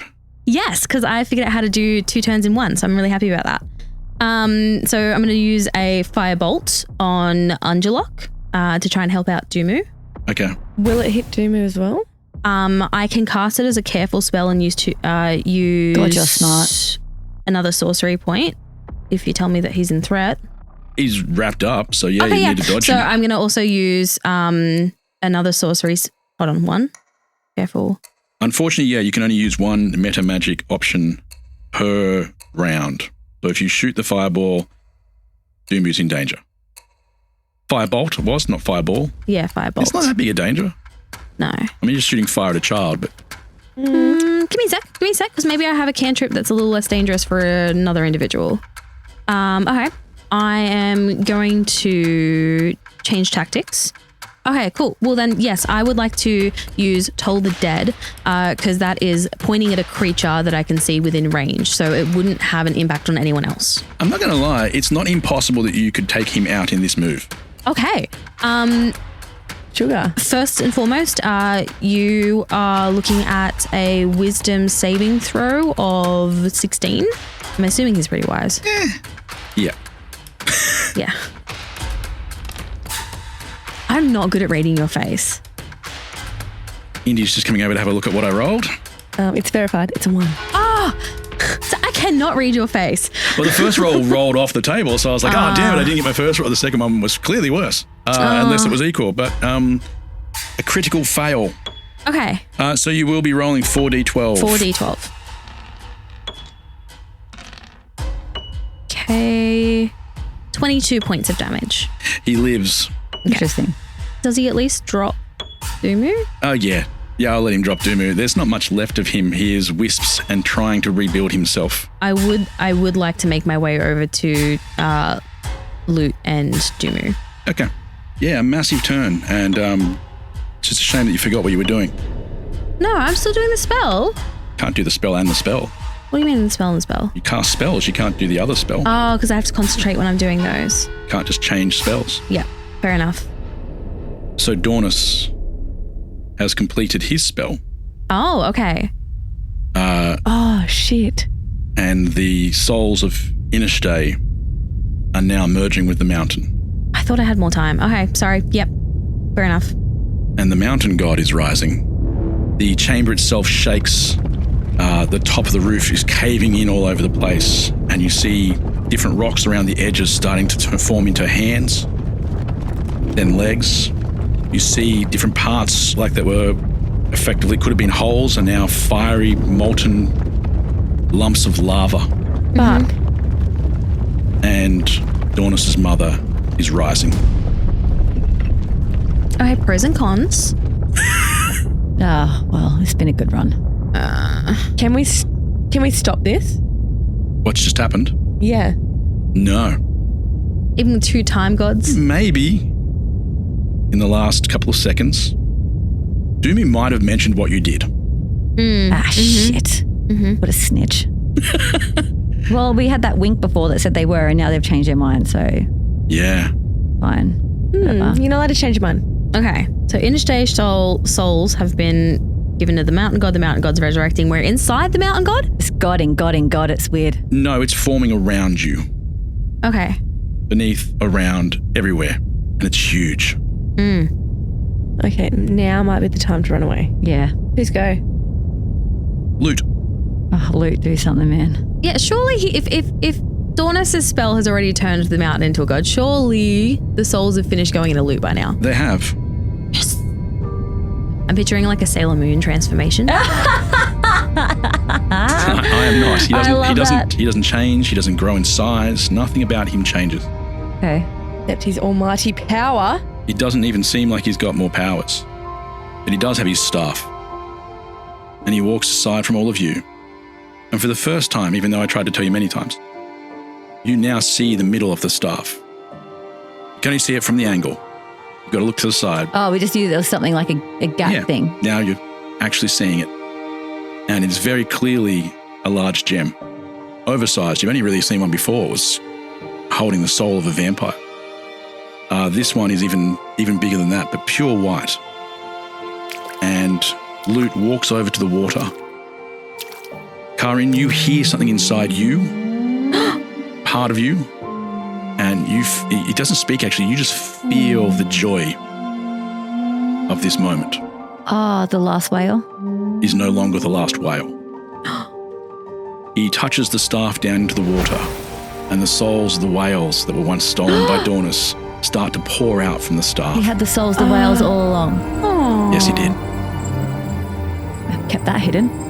But they're not turning into full whales. They're spiritual, ghostly whales. And there's definitely not enough space in here for all of them, so they're not all coming out.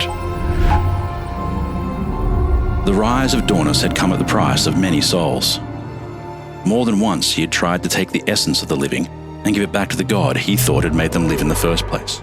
He started with those who had already died, but it was too slow, and whatever gains were made were lost just keeping the heart within the mountain beating. He then manipulated the hearts of men who saw war as opportunity, not atrocity, but in moments of utter hopelessness and tragedy, those with the right heart still shone through, their grand sacrifices, saving those who would have otherwise met death early. Eventually, though, it was the whales who paid. Their capacity to heal and to grant the same power to others would stall his plans to doom more souls. Dornus reached into places best left untouched to find the darkness required to take so much from so many. And the whales were lost. All but one. A final vessel travelling the seas and oceans and bays alone, yet filled with the souls of ancestors and equals. Its empty song searched the depths for someone with the strength to hold its lineage. Something beyond most mortals, and even some gods. In the shallows it found a boy, a mouseling whose heart had space to spare, and for the moment, he would be more than enough, because he always was. The last whale allowed all but her own soul to be stripped from its mortal tethers, sending them into the boy. When the time came, before the power could overwhelm, they took the opportunity offered by fate to free him by instead trapping themselves within a gem and a staff, found on a ship of treasures, carving its way across the Catalydian Sea. And now some of those souls were free again, and despite all the pain they had forced upon them, they were ready to heal again as well. Lute, however, does not appear to be calm. Oh, Ludi Matootie. He's like, please, can we not?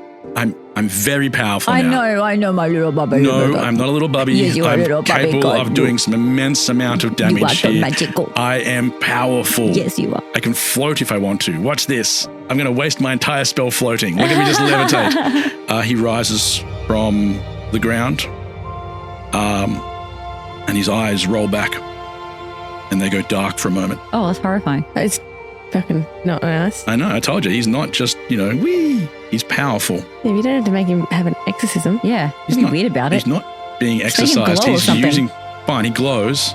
Thank There we you. go. And his eyes have rolled back and they've Okay. gone dark. Well, good compromise. I don't know about that. He rises from the ground, and he seems to be directing this power that he's earned from his own, from the powering up, into the staff, and a light, and it is pure dark, it is necrotic damage that he is directing.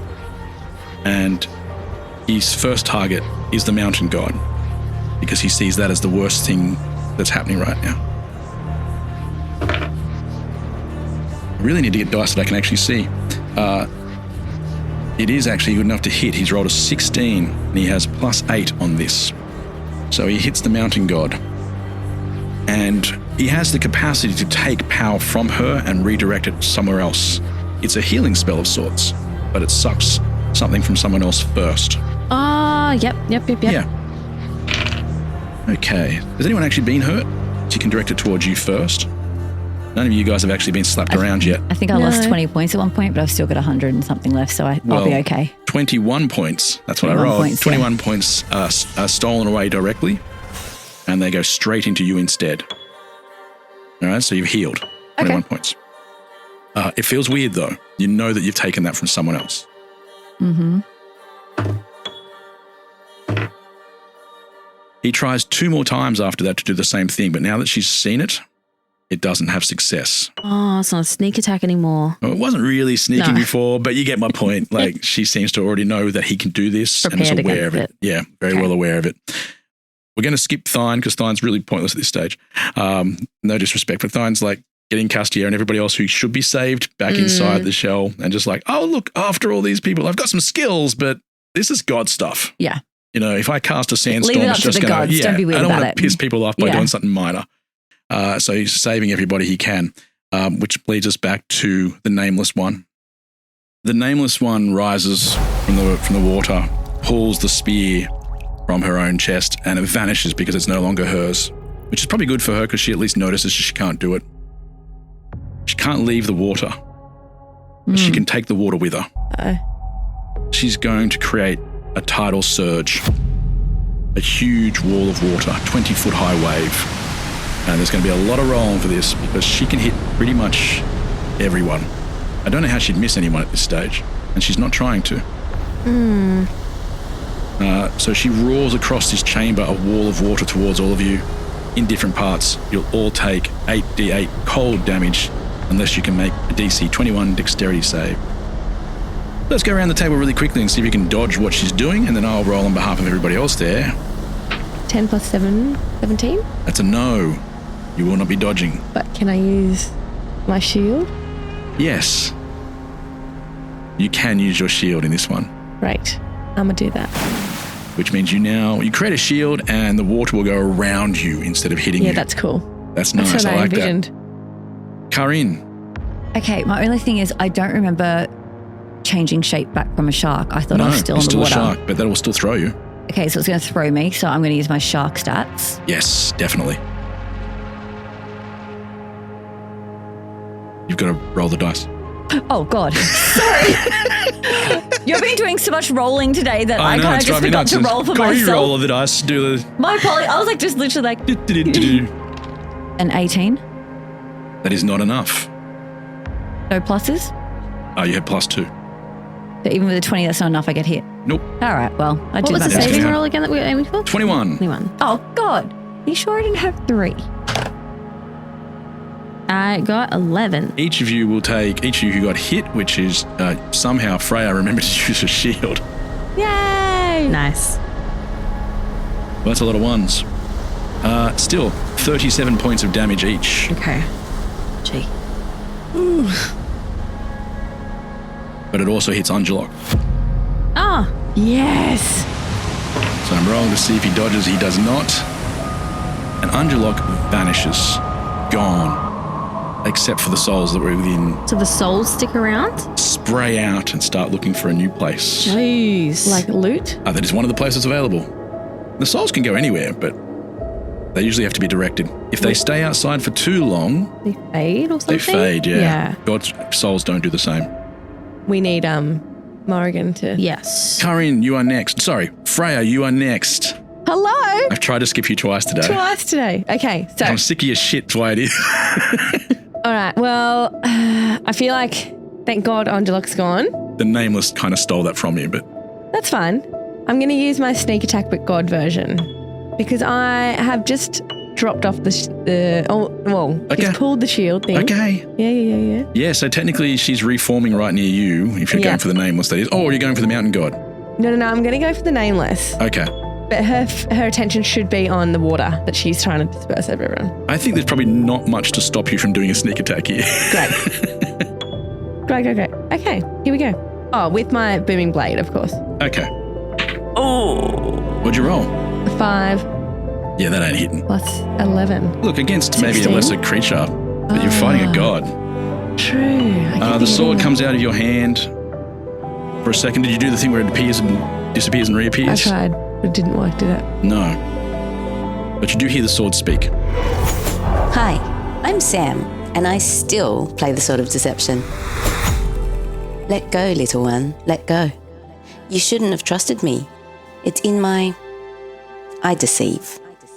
And so now, like all of those who thought I belonged to them before you, I must survive by choosing the winning side. And I'm afraid, little one, it isn't you. I'm sure you feel betrayed, just like when Jordan betrayed you, when your father turned his back on you, like everyone who leaves you behind. Now, let go. Let go.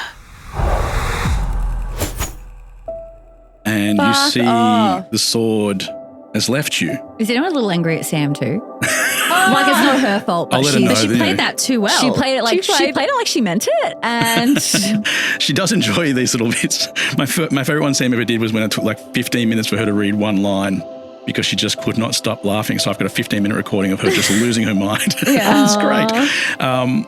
You've lost the sword though. It appears in the Nameless's hands as it reforms into a being. Oh, it was Nameless reforms. Yes, it was a wave a second ago. It turned No, itself for a into second I title. thought the sword was turning into a person. No. So I've lost my booming blade. I've lost. Anything that the sword uses, yes. What do I get now? what little spells do you have there? I mean, you did ask, I think you did ask Kaa'Riin to go and don't forget to bring my bow. Yeah, I've got a bow. But the bow was never actually very special compared to the sword. So you've got this little puny bow. The sword is my identity, and it's just left me. It was called the Sword of Deception. You're right. It was in the name. Yeah, it was right in front of me the whole time, wasn't it? Just thought it would deceive others, not you. Yeah, I thought you guys were. Well, because you said they were attuned, so I thought that, like way back when, they're attuned, so there was some kind of trust and bond. Yeah. But clearly there isn't. That does take us to Kaa'Riin, unless you've got anything else up your sleeve there, Freya. Yeah, part of me. Well, not really. Shark, Kaa'Riin. Shark God. You were once a shark god. Yeah, so cool. God, I'm cool. At least you called yourself that. I don't think you actually were a shark Doesn't god then, matter. but you actually are now. I think it, so I be it. I mean, technically she was always a god, so... That's true. Yeah. She wasn't lying. Didn't have the powers, though. So I'm wondering, this is interesting because this god, the Nameless, is the god from Storybook. Yes. Which was talking about a real place. Which is really interesting because I didn't think that was going to come up today. But when I chose to become a shark, it was because of the time in the Storybook, which is also a real place. Yeah. So if I remember correctly, we saved Storybook Morrigan's daughter in that god. You did. So wouldn't that... Wouldn't Lorette be in there somewhere? Lorette, yeah.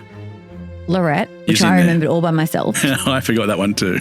So Lorette is in there somewhere. Yes. And surely she can be spoken to by her mother god, which would be Morrigan, kinda. They've got a connection, right? But possibly. I think they've got a connection. I think you can appeal to her. This might be that part from the intro that said cows go moo. This might be it. Say moo now. Moo. Moo? Go on, Lana, moo for us. Oh, me? Yeah. Moo. No change Nope, there. But okay. you never know. You never know. That's just one of the options. What would you like to do? Well, there's okay. I'm going to psychic over to Morrigan. Say, Morrigan, I think your fictional, non-fictional daughter is in here. Well, it's hard. What is she? Is she real? Yep, he's real. She was real to me. To you. Okay. Your daughter is merged with this god. So I don't want to really try and hurt her too much. I want to see if we can appeal to the daughter inside of her and see if she can have any influence to weaken her in some way at least, or try to divide her. Can we pull the soul? Can Luke use his little stone to pull the soul from her? Or maybe even convince her to be a good god? She can have the throne, just don't end the world. You don't have to end the world, man. Yeah? I don't want to hurt this god if I know that your daughter's in there. Yeah, well, that's... So I'm just going to say as such. So I'm going to turn back into human form, or barbarian druid form. You're not a barbarian anymore. Whatever I am, I'm just turning back into my gorgeous self. I'm holding my axe. Your hair's not even wet. You come out of the water. It never It's is. Just suddenly dries Constantly and waves. perfect. Yep. Oh, can you imagine that life? Imagine waking up every day and your hair is done. Anyway, it doesn't matter. But I digress. Mm-hmm. Okay. I want to have a trying conversation. So I am going to say, hey, Nameless, you looking at me? Not even a little. I throw my axe then to try and get her attention. Is that how you get attention? Remind me not to go to a restaurant with you. Just throwing knives around. Waitress! I feel like in this situation, I'm going to have to try something a little All right, so it's an attack. Wait, stop. I don't want to do that. Is your lightning guy still with us? Nope. What? When did he go? Yeah, he didn't maintain concentration. Oh, no, he left, but I thought he... No, you need to cast him again. That's what I'm doing. No, I think I was going to have to get my buddy God to start electrocuting and hope that... Attacking the Nameless or attacking the Mountain God? Pick a side. Mountain God. I'm going to go Mountain God. Okay. A dexterity saving throw. Okay, this mountain cannot be very dexterous. Still a god. What was it, Cory? I've rolled all right a couple of times today, but You have? but not that time. No, that was an 8. So no. How much damage is it? 8d8 again. 8d8s. It's a lot. All right. You have definitely made it clear to the Mountain God that you are not on the Mountain God's side. We're not on either of their I sides, think are we're on we? anyone's side here. It looks like that, yeah. We're fickle. Do you want me to start rolling? 41? Actually. So close. You were close. What was it? Especially 44. for you. Yeah. Ah, 44. You were close. That was good. Well done. I missed a 3. That's it. You literally did just miss a 3. I'm not sure you're looking at me for. Like, I was trying. Congratulations for being close to the number you were aiming for. And that was close. It's a little disturbing how proud they are of you for being close. That's what I was thinking. It was like, oh, well done. You were almost good at numbers. Okay. Yeah, look, it feels something. Lightning trickles across the surface of the Mountain God. The rocks look cool for a second, if anything, and it's a little bit of pain. But it does not look like it actually responded at all to that. Most of the guild is still in its fishy form. Unless you want the guild to return to its guild form. I was going to say, yeah, they could probably turn back now. Okay, so on the edge of the water, the creatures start washing up in their own way and forming into the guild on the edge behind you and start walking towards...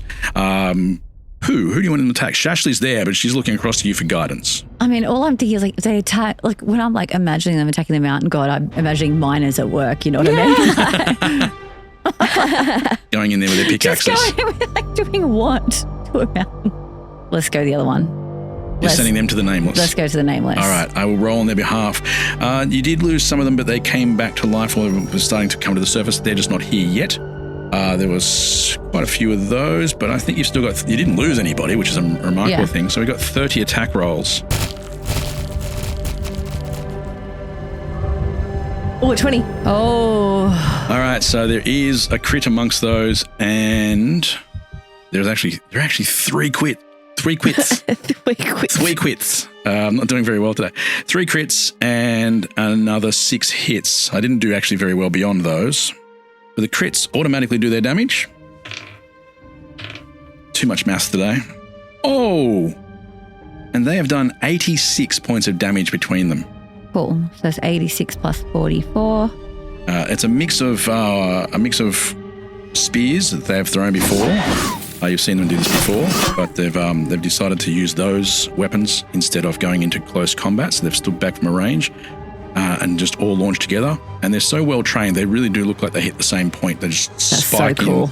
in. And the Nameless is now full of spears, but it will mean they can't attack until they go get them back. But they have done a lot of damage. That leads us to Morrigan. Nameless is over near... Nameless is just washed up next to where everyone else is. So we've Staka, Thassa, Dumu, Loot. Okay, in the previous turn, I'd started making my way there. Yeah, you'd be able to finish that off. Okay, and Angelok has died. There's souls seeping out of him. The Mountain God has become a god again? Yes, indeed. Okay, and Dornis is super happy. Yeah. And Loot has become a god. Okay, Should you be directing the souls into Loot? Not. The Mountain God isn't getting stronger?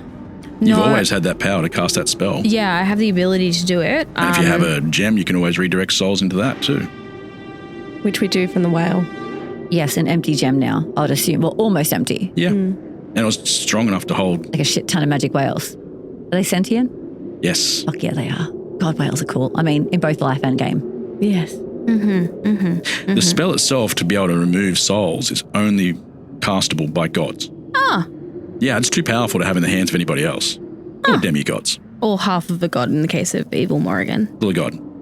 Mountain God seems like chaos. I want to try and appeal to Nameless, but I also feel like maybe that's an after we deal with Mountain God situation. So, telepathetically, girls, I'm going to try and remove Mountain God from this situation. Keep Dornis away from me. And I'm assuming it takes an action to do the spell. Yeah. The soul out spell. So I use my movement to get to, or the rest of my movement to get to Loot, to get the gem from him. Does he trust me at this point to give me that without debate? He's never stopped. Cool. Thanks, friends. You're doing a great job. But if he's a god, can't he just do it? Like, could you just ask him to do it? Doesn't know the spell. Oh, he doesn't know the spell, just about being god. Okay. No, That was why Dornis tracked you down to the library in the first place. It was a difficult spell to get his hands on, but he got his hands on that spell there and you got it back off him later on. Yeah. Okay, and he's fighting now anyway, so he's got action. I was like, do I hand him the spell out of my fanny pack? All right. Here, you cast this. And I start casting the soul out spell for Mountain Mama. Casting this spell, if you may remember, is easy to do if you have their insignia, their tattoo, and you inscribe that on your hand and hold the gem. Oh, I thought it was the other way around, sorry. You can do both, in or out. So, do you have that? No, I can't do that. And who are you taking the soul out of? I was trying to get Mountain Mama. Really? Right, but I can't, obviously. I don't have the rune. It'll take someone's soul out. It just there's less chance it'll be the one you want. It'll be random. You've done that before. But now that I've remembered that I need the rune, can I just not? Of course. Okay. I'm like, that feels dicey, friend. Okay. There are less options in the other god. Huh? Well, the Mountain God's made of all those souls. The Nameless hasn't had souls go into her yet. Yes. She's just got two. I get you. Okay. You take one or two of the souls out. Nameless soul or Lorette's soul out of Nameless. I don't know. I think when I don't know, I just go in with reckless abandon and see what happens. Like, don't overthink it. Let him deal with it. It's the nature of the game. Yeah, but what are you saying? Like, just do it and just hope do for it the and best? hope that you get. Yeah, that's how I live my life, and I'm fine. In game and out. Is this Stacey or Kaa'Riin saying? Both. I'm fine. That's what I will want. give you advantage on whatever role you do just because this is a speech from Kaa'Riin and we haven't had one for a while. But Kaa'Riin's over there just going, I don't know what you're planning, but I hope it's reckless and you're doing it with abandon. Okay. I'm going to put all of my energy into focusing on trying to get Mountain Mama specifically and hope for the best. No, that's far more difficult to do. Yeah, we don't want that. We want the Nameless. Oh, but we're trying to leave Lorette in the god. Correct. There's only two souls. Okay. It's a 50-50 chance. It's a 50-50 chance. So when Whereas I it's asked one in what is the millions. reckless abandon? Okay. The reckless abandon is let's hope we can leave Lorette as a god. Whoa. Not that fucking reckless. Okay. Reckless abandon. We're rolling with advantage, babe. Okay. Well, inspired by Kaa'Riin's moving speech, which is just pestering like reckless abandon. She's just over your shoulder. I'm going to try to separate Nameless and Lorette, hoping to leave Lorette in the body of the god and take out Nameless's soul, I guess, is what I'm trying to do. Yep, that's it. Go. Fucking hell. Roll. Okay, so advantage means 2d20s. Spell takes a full round to cast, so we won't know until the end whether it succeeds. Okay. Do you want to roll it over here so that only I see it and I'll tell you whether it works? Do that. Right? Roll the dice under here somewhere and I'll it's basically 50-50, so it'll be 0 to 10 and 11 to 20. You can tell me which side you want. So 11 to 20 being you pull Lorette's soul free, or 1 to 10, you pull the Nameless's soul out into the staff that Lute is holding. And how do I decide that when it's an advantage and I'm rolling 2 dice? Well, you get to roll and you pick the one you want. But I don't get to see the dice because I'm rolling it over there. Which one do you want? I want the lower end. Okay, my goal is to remove Nameless and put her in the stone, leaving Lorette in the body. Okay, so you want the lower numbers to be success. Well, yeah, I'm more likely to roll low. That's smart. She's roll them in the box, and I will shut the box, and I will look myself at the end of the next round. God, I'm so stressed out. Reckless abandon is fine. I'm moving a box with 2 dice to the side, and we want them to be low, and you get what you want. We'll find out. As the spell is cast, you can see that this whatever this creature is, really is just essence, is tearing apart. Almost like an arm comes away and pulls back towards itself, tries to split in two, but you can't tell which one is winning and which one is losing. Lute is with you, and you've got his staff. And he walks over and all he does... I didn't realize I borrowed the staff. I thought the gem was separate now, but that's No, it's in the middle of the staff. Yeah. All he does is come over and put his hands on the staff with you. Oh. And I'm going to roll one more dice and I'm going to throw it in the box. Oh, for Lute's thing. Don't knock my other dice in case it's good. And I don't know what that is. I do not know what that roll is either. It's gone in. At the end of that round, we'll find out which soul you have removed. This worked out for me last time with the dragon, right? So It seems like pretty good odds. Oh. Seems like. We'll see. It is the Nameless's turn next. And the Nameless is still in full control, so they can't cast their golden spear. Stolen. They've just done one of their skills, which was a tidal wave sorts. That was a badass spell. Yeah, it's pretty nasty. It's going to try and flood the chamber with more water from itself. It's just causing the water to flood forward, and it's trying to grab you, Morrigan. And it's got a skill called Undertow. Ooh. You have to beat a DC 21 strength check. What's your strength again? Oh. Hold on. It might be better on my upgrade. It might be better on my upgrade. It ain't. -1. So you're going to need to roll a crit in order to not be pulled forward. Okay. It's using the water around you. It's swirling around your feet, and that water is turning into hands that are dragging you. Normally be dragging you under. You are going to use your biggest dice. Yeah, my $60 dice. This thing scares me. It needs to be a crit. Otherwise, you're being dragged towards her. That's a 3, I think. Yeah, I can see the 20 from here. And over the top. Oh, no. You are dragged towards them. Okay. And pulled in at the same time, but it is looking you in the eye and it smiles. Creepily or happily? We'll find out when we get there. We don't know. Do I take it's any in the damage? box. I haven't looked. It's Schrodinger's dice. I know. Do I take any damage to No, ask the surprise. stupid This question? is just so I can get you there. Okay. Freya, it is your turn. Oh, about time you remembered me. Oh, you're still here. Hi. Yeah. So glad we wrote you out of next season. But anyway. I still have the golden spear spell. You do. And it does say I can use it again if I have adequate spell slot. I do have adequate spell slot. Okay. Because I've only used my shield. So, I will be dabbing this golden spear straight into them. Okay. But not enough that it goes through to Morrigan. So what I'm going to do is I'm seeing that they have just grabbed Morrigan and pulled them forward. I'm going to go in like in the rib cage sideways, so it goes out the back, that there's no chance that I can hit Morrigan. Okay. Yeah? Okay. So that's going to cost you your top spell slot? Yep. Okay. Cool. She's already drowning, so it's not going to make that worse. Do you hit? Okay. So You only need to beat a 6 because you've got plus 14 when you use this weapon. Shut up, really? This is a god's weapon. 13. All right, that hits. It hits rather easily. Yes. Maybe use this on Mountain later too. Isn't that what took it down the first time? Yes. The spear turns and goes straight through. It changes size remarkably, much like your sword used to do way back when we first started playing. That was what its trick was going to be. But it can fit into the gap that you've aimed for. Perfect. And it spears right through, causing damage to both the Nameless and the soul of Lorette inside. Sorry, Lorette. Yeah, she fully accepts that apology. I'm just trying to slow down this Morrigan killing thing. No big deal. So that's 4d8 plus 8 damage. Yep.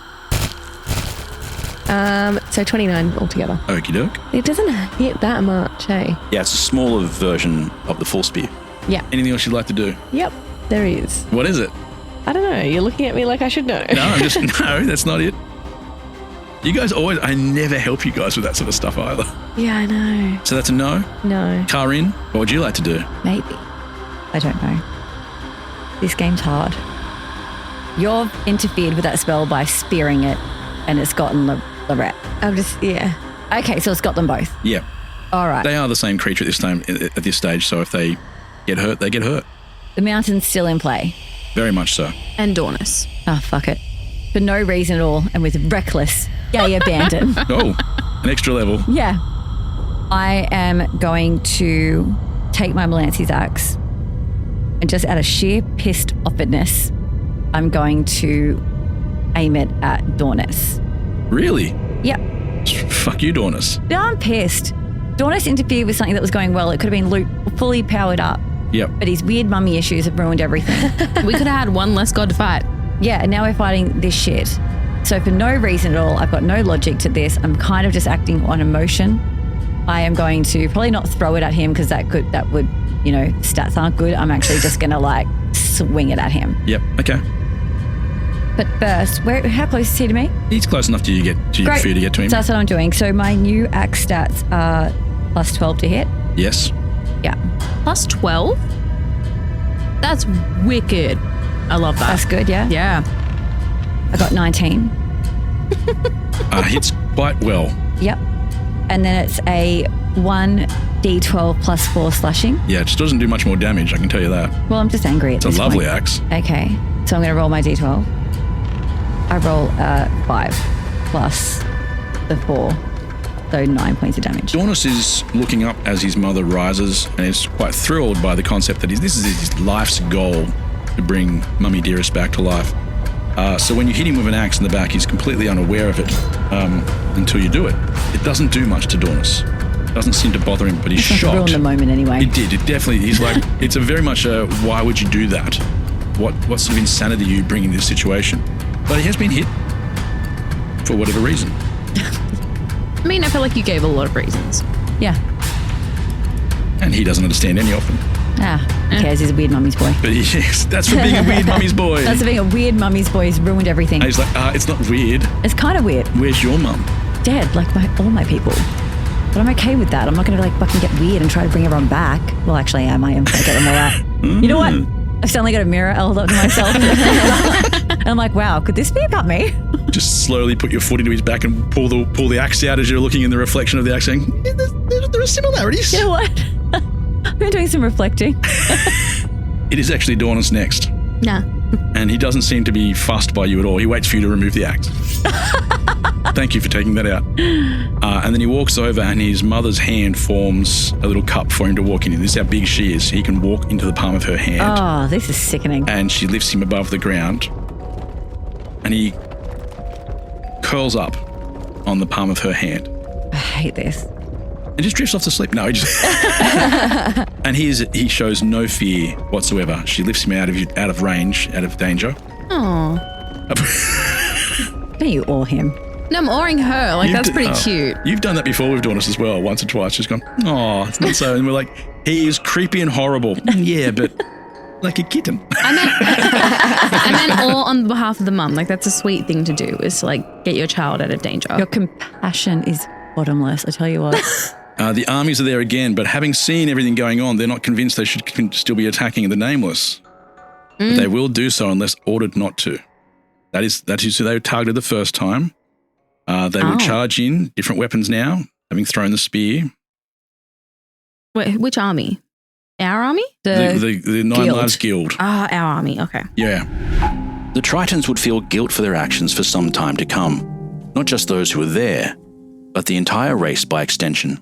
It was true that Angelok had enchanted them to do as he willed, but magic was not enough to take them completely. They had believed his words as well, mesmerized by tales of great power and promises of more, always more. They had followed him instead of the honor of resistance or the honesty of their principles. This was not the first time a people had been talked into travesty. Perhaps it will not be the last. But those who had traveled this path before never seemed too keen to do so again. Magnificence is reserved for those who learn from mistakes. Learning through play starts with Lego Duplo. With Lego Duplo, toddlers can develop real-life skills while having fun with colorful bricks made just for them. Large, easy to grip, and safe to explore. When children express themselves with Lego Duplo, they build patience, problem-solving, and empathy. See your child learn perseverance and self-expression with everything they imagine and create. Visit lego.com/preschool to learn more. Hank's the family fixer, always with his tool belt. But living with prostate cancer, he needed help. He asked his doctor about Xtandi and enzalutamide. Xtandi 40 milligram tablets treats men with prostate cancer that has spread to other parts of the body and responds to a medical or surgical treatment to lower testosterone. Xtandi may cause serious side effects: seizure, a brain condition called PRESS, allergic reactions, heart disease that can lead to death, falls and bone fractures, swallowing problems, or choking that can lead to death. Stop Xtandi and get medical help at once if your face, tongue, lip, or throat start swelling. Tell your doctor at once if you faint, have a seizure, quickly worsening headache, decreased alertness, confusion, vision problems, chest pain or discomfort, or shortness of breath. Xtandi can cause harm to an unborn baby or miscarriage. Use birth control during and 3 months after Xtandi. Common side effects include muscle and joint pain, feeling unusually tired, hot flashes, constipation, less appetite, diarrhea, high blood pressure, bleeding, falls, fractures, and headache. Talk to your doctor and visit Xtandi.com. Ryan Reynolds here from Mint Mobile. With the price of just about everything going up, we thought we'd bring our prices down. So to help us, we brought in a reverse auctioneer, which is apparently a thing. Mint Mobile Unlimited Premium Wireless. How to get 30, 30, bit to get 30, bit to get 20, 20, 20, bit to get 20, 20, bit to get 15, 15, 15, 15, just $15 a month? Sold! Give it a try at mintmobile.com/switch. Upfront payment of $45 for 3-month plan, equivalent to $15 per month required. New customer offer for first 3 months only. Speed slow after 35 gigabytes if network's busy. Taxes and fees extra. See mintmobile.com. The other army pretty much hasn't bothered coming in any further. Angelok's not there. They've been restored to their own power. Probably somebody told that in a backstory seconds ago. And that army, who were controlled right from the very start of our story, didn't want parts of this. They've just suddenly woken out of that stupor and found themselves in the middle of nowhere on the top of a mountain. Oh, poor things. And horrified, find that they've been involved in this massive battle and the amount of carnage that has been caused. But also probably still being under attack for having, who's going to believe it? Whoa. Sorry about killing your armies. But right now, not responsible for my previous actions. I'd like to claim insanity. So sorry. Yeah. So back to the Nine Lives Guild. Who do you want to hit? Me? Shashley's always turned to you. Shashley, yes, you loyal queen. All right, Shashley. Oh, God, and she took Dornis away, didn't she? Like a weird... Off the ground. Off the ground. Hold on. How many times can you cast that thing? Like a lot. Okay, yeah. Are you sure I haven't, magically got any more spells? Got heaps of spells, you just didn't do the things to get them. What do I need to do? I don't want to tell you because then you Doesn't matter. You know what? You still have some spell slots available at level 7 if you want to use them. And I do. Only if you want to. I don't want to... But I do. But if you want to do something else, if you want to just hit them again with your little axe, that would be great by me. Didn't do a lot. Your little That's axe. true, but just ooh, instead of creating an army of things. I'm assuming you're changing them to flight creatures because Dornis is off the land. I thought that's what you were doing. I was going to go half bears, half fucking... Bears won't get there. They could be Draco bears. No. Why? Monsters. Not animals. Okay. Not animals. Kaa'Riin. I'm just remembering Kaa'Riin and all our memories together. Sorry. Okay. What I'm tempted to do is use my 7th level spell. Call the Wild. Which is, for those wondering, a version of Conjure Animals.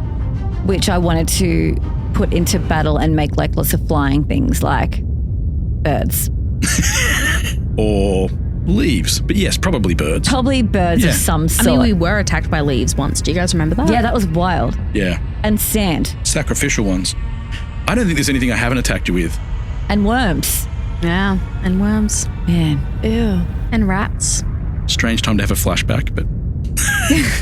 Okay. What are you going to turn them into? And they are keen. They love this, by the way, after the first time where they got to be all those, creatures of the deep. Who else is here? Where are my people? You said anyone willing. Yes. Can I please roll perception and see who is here? I know it got people in shells. It got the guild. But they're inside, so they won't see them. Really, you've only got the guild. No, I know. So I want to look around me, look up, look around. Is there anyone you've really only got missing? the guild. I've only got the guild. In this section, yeah. Where's Kaa'Riin? Kaa'Riin will be outside. Or outside. So, one of your cards. One of your cards says turn over if you mention Kaa'Riin. Yay. Oh. What about Meatball? There is no card for Meatball. Oh, of course there fucking isn't. There was never anything for Meatball, was there? Yeah. Can you pass down that card, please? Okay. That is all of your powers returned that you can have. Anything else you could have had is now out of your... Out of reach? This is it. Okay. You got everything you can have. Powering up Summon Beast, specifically Kaa'Riin. 2nd level spell. It's a bonus action. Yes. I love a bonus action. I can call forth Kaa'Riin, the Draco Bear, and he will come quickly to your aid. In combat, the creature shares your initiative count, but it takes its turn immediately after yours. He obeys your commands, and he will fight to the death. Oh, I don't like that. I will never let him fight to the death, but we'll But just he will if he yeah. is in the situation. He will fight to the death to protect you. Okay. Armor class 18, hit points 80. All right. He's got a mighty roar. Okay. So, this is a bonus action. Yep. Which I regret means now. I can. All right, we're going to go an army of spiders. I'm going to call a Kaa'Riin. Oh, that's creepy as hell, but yes. I know it's awful, but imagine the Netflix scene. All right. So it starts with the eyes. Their eyes turn into spider eyes first, and then the rest. That's horrifying. That is horrifying. The eyes first. Freya has been here before. She has in so this many. cavern nearby that she Not was terrified by the enjoying it. spiders. Nope. Yeah. And how many do I have? There are still 30 of them. Cool. What are you using them for? I'm going to use them to crawl up on the god and just start attacking. Which is pretty much the entire room now. This god, so anywhere on the wall. Oh, can I probably divide them? Like some can just start like attacking the walls of the mountain. Well, she is the mountain. The mountain's gone in to turn something. yeah. She's gone and picked him up. Okay, sorry, there's a lot going on. Okay, we're going for the mountain god. Okay. All right, everybody go. What sort of is going to come attack are down. they doing? And Kaa'Riin is going to do some mad shit too. Kaa'Riin's going to Might not need to. Let's find out what the spiders do first. Okay. All right, so there's bite plus 5 to hit, piercing damage 1d8 plus 3, and the target must make a DC 11 Constitution saving throw, taking 9 2d8 poison damage on a failed save. Nice. Or half as much damage on a successful one. All right, and they get what bonus? Plus 5 to hit. That never gets any better. Really doesn't. I just want to hear that heartbeat one, so you know crits in that one. Aw. No, but 6 hits. So how much damage first? 1d8 plus 3. 42 points of damage. Oh, so that's with the 2d8 poison. Okay, so just quickly do some constitution rolls. See if those bites cause any major problems. And one of them does. 2d8 plus poison, wasn't it? Yeah. For a total of 8. And they are indeed poisoned, which is not the biggest deal to a god, but still. Okay, I'm going to call a Kaa'Riin down. This is the bonus action you just This is the earned. bonus action I just learned. I'm going to call for my love, yes, my best friend, and I'm going to ask him to do a bite crush. Okay, how's that work? Okay, so it's a plus 10 to hit, Cool. 1 target melee. A hit is a 2d12 plus 6 piercing damage, and the target is pinned, grappled until they can make a strength or dexterity check. Okay, this god is too big to be pinned or grappled even by a Kaa'Riin. It's a couple of sizes beyond that. Okay. If you're still going for the mountain god, that is. The nameless, you'd have a chance. Or Dornus. Or Dornus. Or Yeah. Dornus in the hand, but I'd be fearful of putting a Kaa'Riin near that hand. In the hand, yeah. What about just a claw attack then? Sure. All right, so a claw attack is a plus 10 to hit up to 3 targets. I mean, I could hit both of them Yes. in the one move. Great, let's do that. Plus 10 to hit up to 3 targets. I'll go for Dornus and the god. A hit 2d10 plus 10 slashing damage. All right, let's see if you hit first. D20, please. Roll me 2. Pick 1 for Dornus and 1 for the mountain god. A 7. And a 6. Kaa'Riin seems so excited to see you. Comes flying in, swirls around, and has a quick swipe at Dornus on the way past. Doesn't really hit, but lands right next to you and nuzzles in.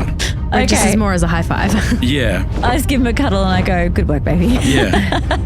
There's not that much space either next to you on this little So bit of happy to land. see So, you. yeah. The guild has moved forward a little bit, so that will take us to Morrigan. Box? Is this when we get to see what's in the box?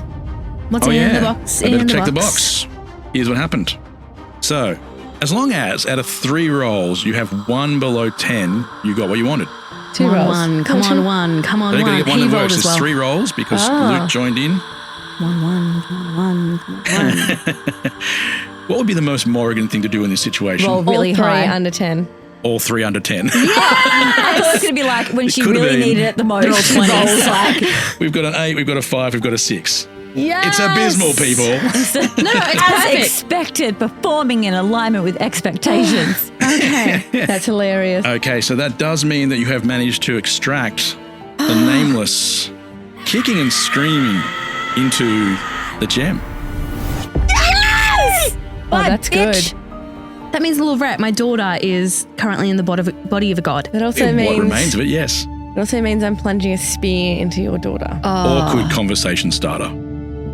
This isn't the first time that she's gone after someone I love, too. I was really trying to help you this time. I thought she was going to grab you and kill you. Yeah.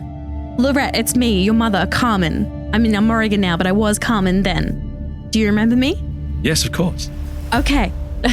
Excellent. So, any chance you'd be happy to join the Parthenon of gods as a good god? That's what the other one wanted. Why would I want to do that? Yeah, but you can be in control, not her. This is when she would notice that she is in control of whatever power is remaining.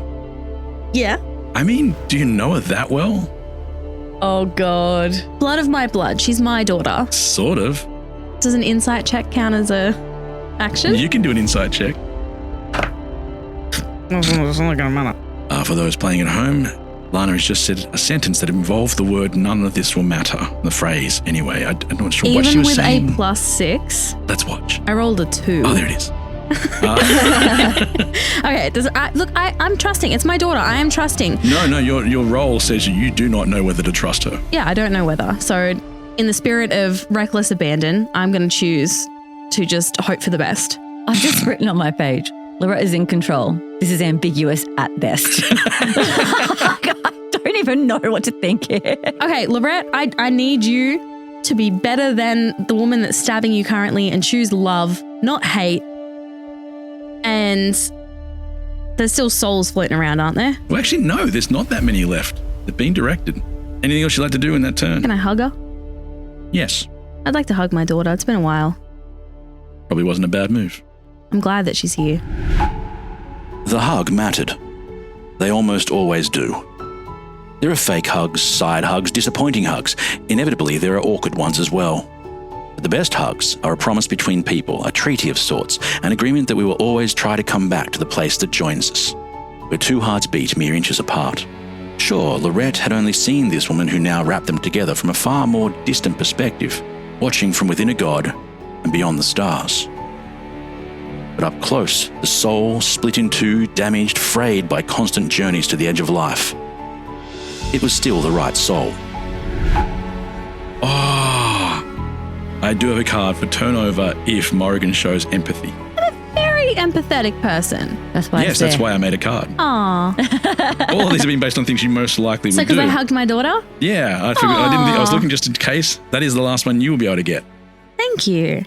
So a soul flare.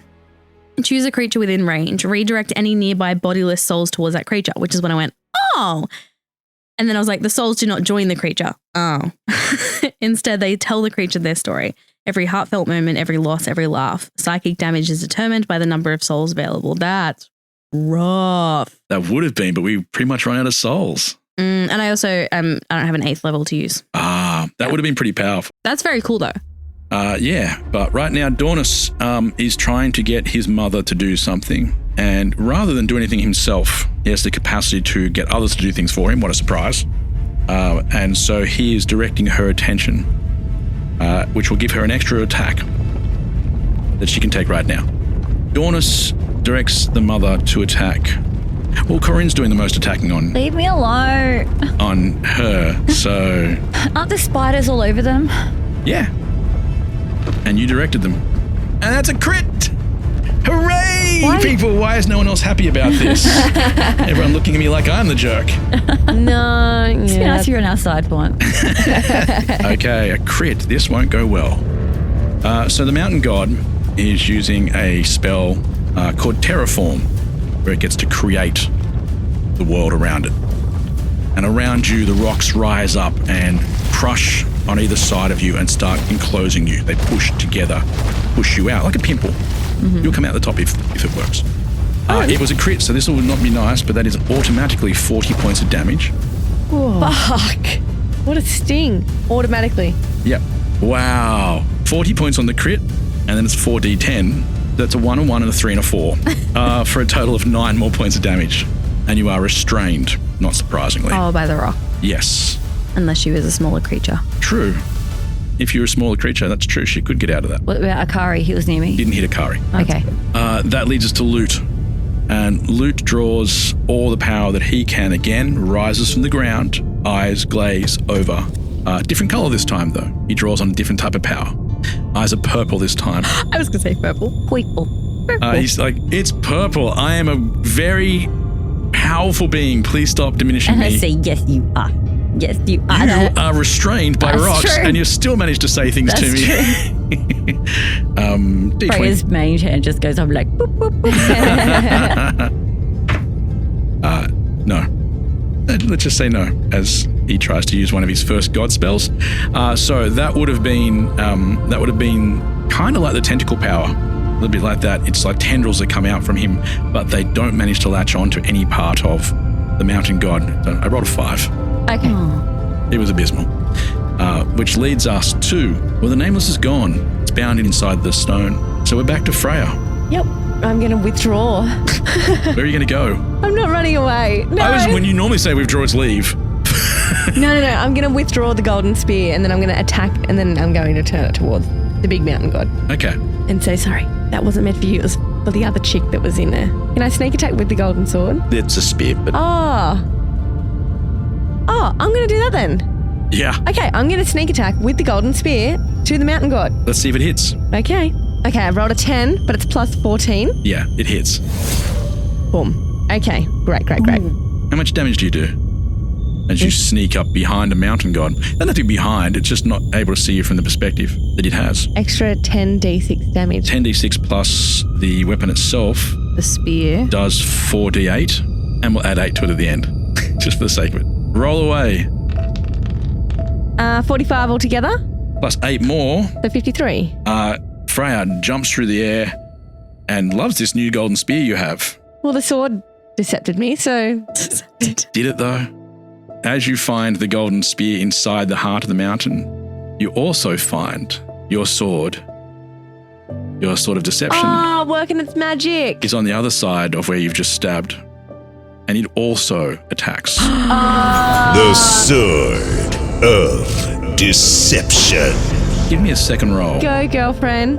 With the same stuff. The exact... Oh, no, actually, it's slightly different. Don't put the D8 in. So 10d6, your normal roll for your sword of deception. Plus a sneak attack. You just did a double sneak attack. Make up for all the missed ones. Like a pincer maneuver. A double sneak attack. 65. Another 65. Holy shit, that was really good. I mean, not as good as Kaa'Riin's. I don't want to take any thunder. But if we were ranking things... It's a team effort. No one's better than anyone. We're better together. I think one of the poems said. Yes. You can now see its head's fully formed as it's still pulling away from the rock. And this place is still collapsing around you, but it's only small rocks really because it is the main rock. And you see its head flick back and even its teeth are mountainous pieces, boulders inside its face. But you can see inside now, it looks like it's glowing deep inside this body. Like lava, from inside. That sounds not nice. Yeah. And it is screaming in agony, bubbling lava to the surface of its mouth. Did not see that coming. Yeah, didn't hear the clues in the voiceover in the sword. Jorah didn't betray you. No. Did your father betray you? No. That's what I was like. No, they didn't. She's just. She's not. Okay, scratch that note out. It's actually wrote sword is a Did you write a note to Sam? Let's go, dear Sam. I hate you. You make me sick. It wasn't your fault, but still. Yeah, I did think for a second. I was like, that never happened in the game. It doesn't sound like things that I would do, right? Leave little clues hidden right in front of you. I'm not going to lie. I do phase in and out of paying attention. So I was like, wow, I have missed a lot. Wow, I can't believe Jordan and my dad did that, those assholes. I can't believe you forgot that your dad never did. I watched your face. You were like, that didn't happen. Yeah, I was like, did he? I was like, yeah, but I'm doing this to Freya. Indy will forget. No, I really did think. I was like, no, Dad never actually did that. And Jordan, definitely not. No. Especially because I knew you were attuned that I was like, no way. But it is Kaa'Riin's turn. And I'm being crushed at the moment. You are. All right, I'm going to misty step out then. Easy. Done. Okay, I'm going to misty step out. I'm misty stepping out to where Freya is to help with the fight. I'm going to redirect my... I can't really have them still attacking, can I? Does it last a whole turn? Yes. So they can still attack? Yes. Right, so I'm like, all fangs on deck. Keep biting. Is my lightning guy still there? Well, first of all, we're going to see if they hit. Are your lightning guy still there? Yes, and he can attack. You know what? We'll do them all in one go. Yeah, just do them all.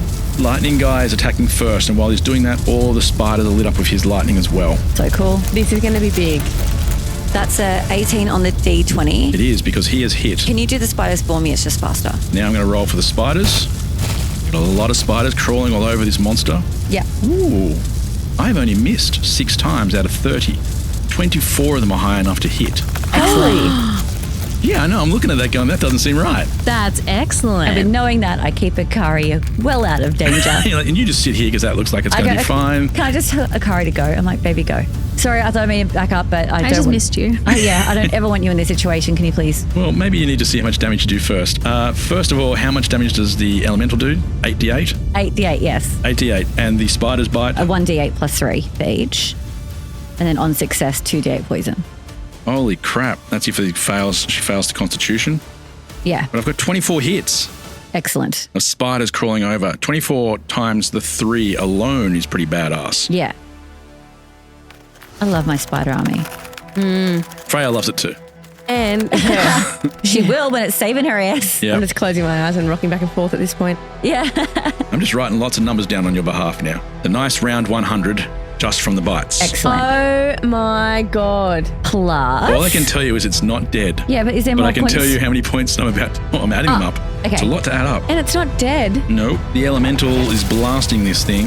Kaa'Riin, your army has just done, your army of spiders and elemental lightning guys has just done 214 points of damage. Okay. And it's not dead. Yeah, we're gods. We don't have that. Better god. It's a better god. And this one's been around for a long time. Did you do the poison as well?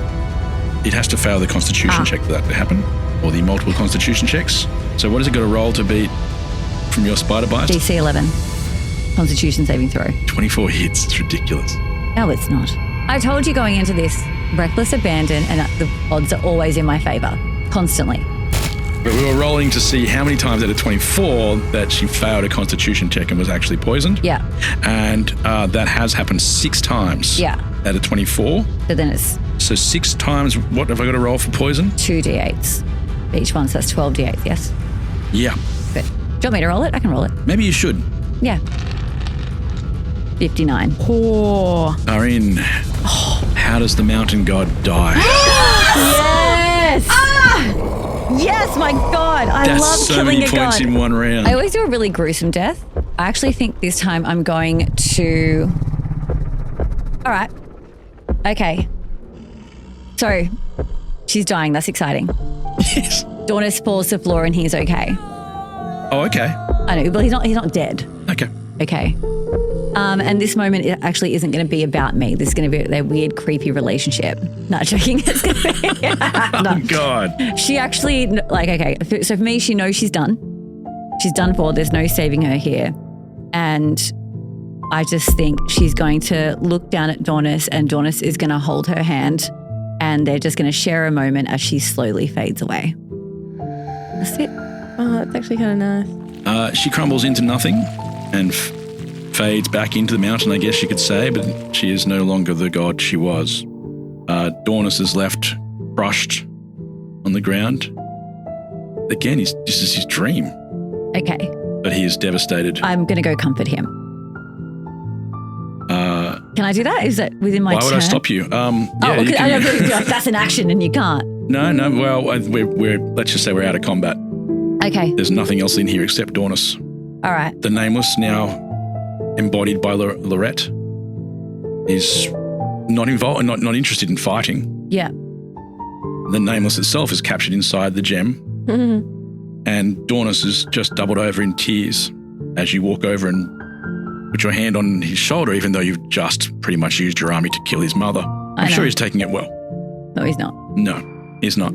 But he's certainly in no position to do anything about that. I'm just going to talk to him. Okay. I was going to say, look, I don't think there was ever going to be any winners here.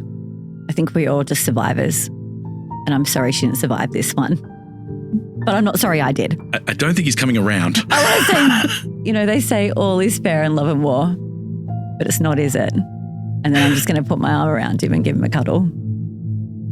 That's all I've got to say. Okay. Lute walks over and joins you, puts a hand on Dornis's shoulder. He does not look as forgiving. His eyes are still dark. Yeah, fair. And when he touches the shoulder, his hands clench. And he starts to mutter. And you can feel there's something coming. He's got the staff in his hand again.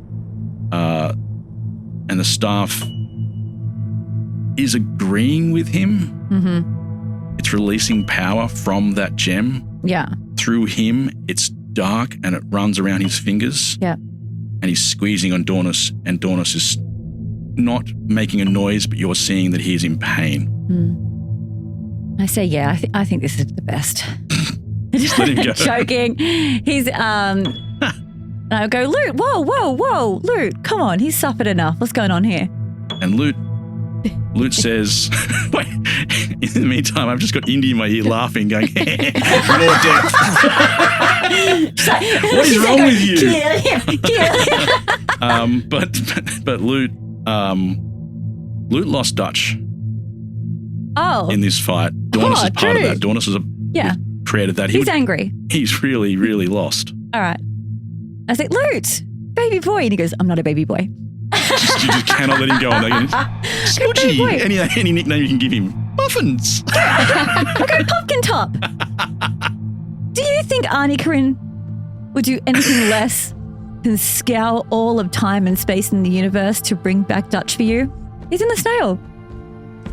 Dutch crawls out. What the hell is going on out here? That kid told us we had to stay inside. So, you okay, Lute? Lute stops straight away. His eyes roll back. And so that he's again, not just roll back. Wow. And he runs over to Dutch. And few people ever truly understand the extraordinary size of the universe. The stars are so far apart that most don't even know the others exist.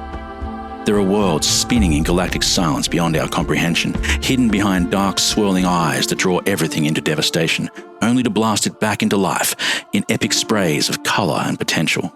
And then you add the dimension of time, and whole worlds, lives beyond count, exist and vanish without a trace before you even had time to stare into the night and count the streaking lights, the pieces of sand exploding in final displays, hoping to be seen just one last time. Yet, somehow, the things that matter most are so close to us, like fathers and sons.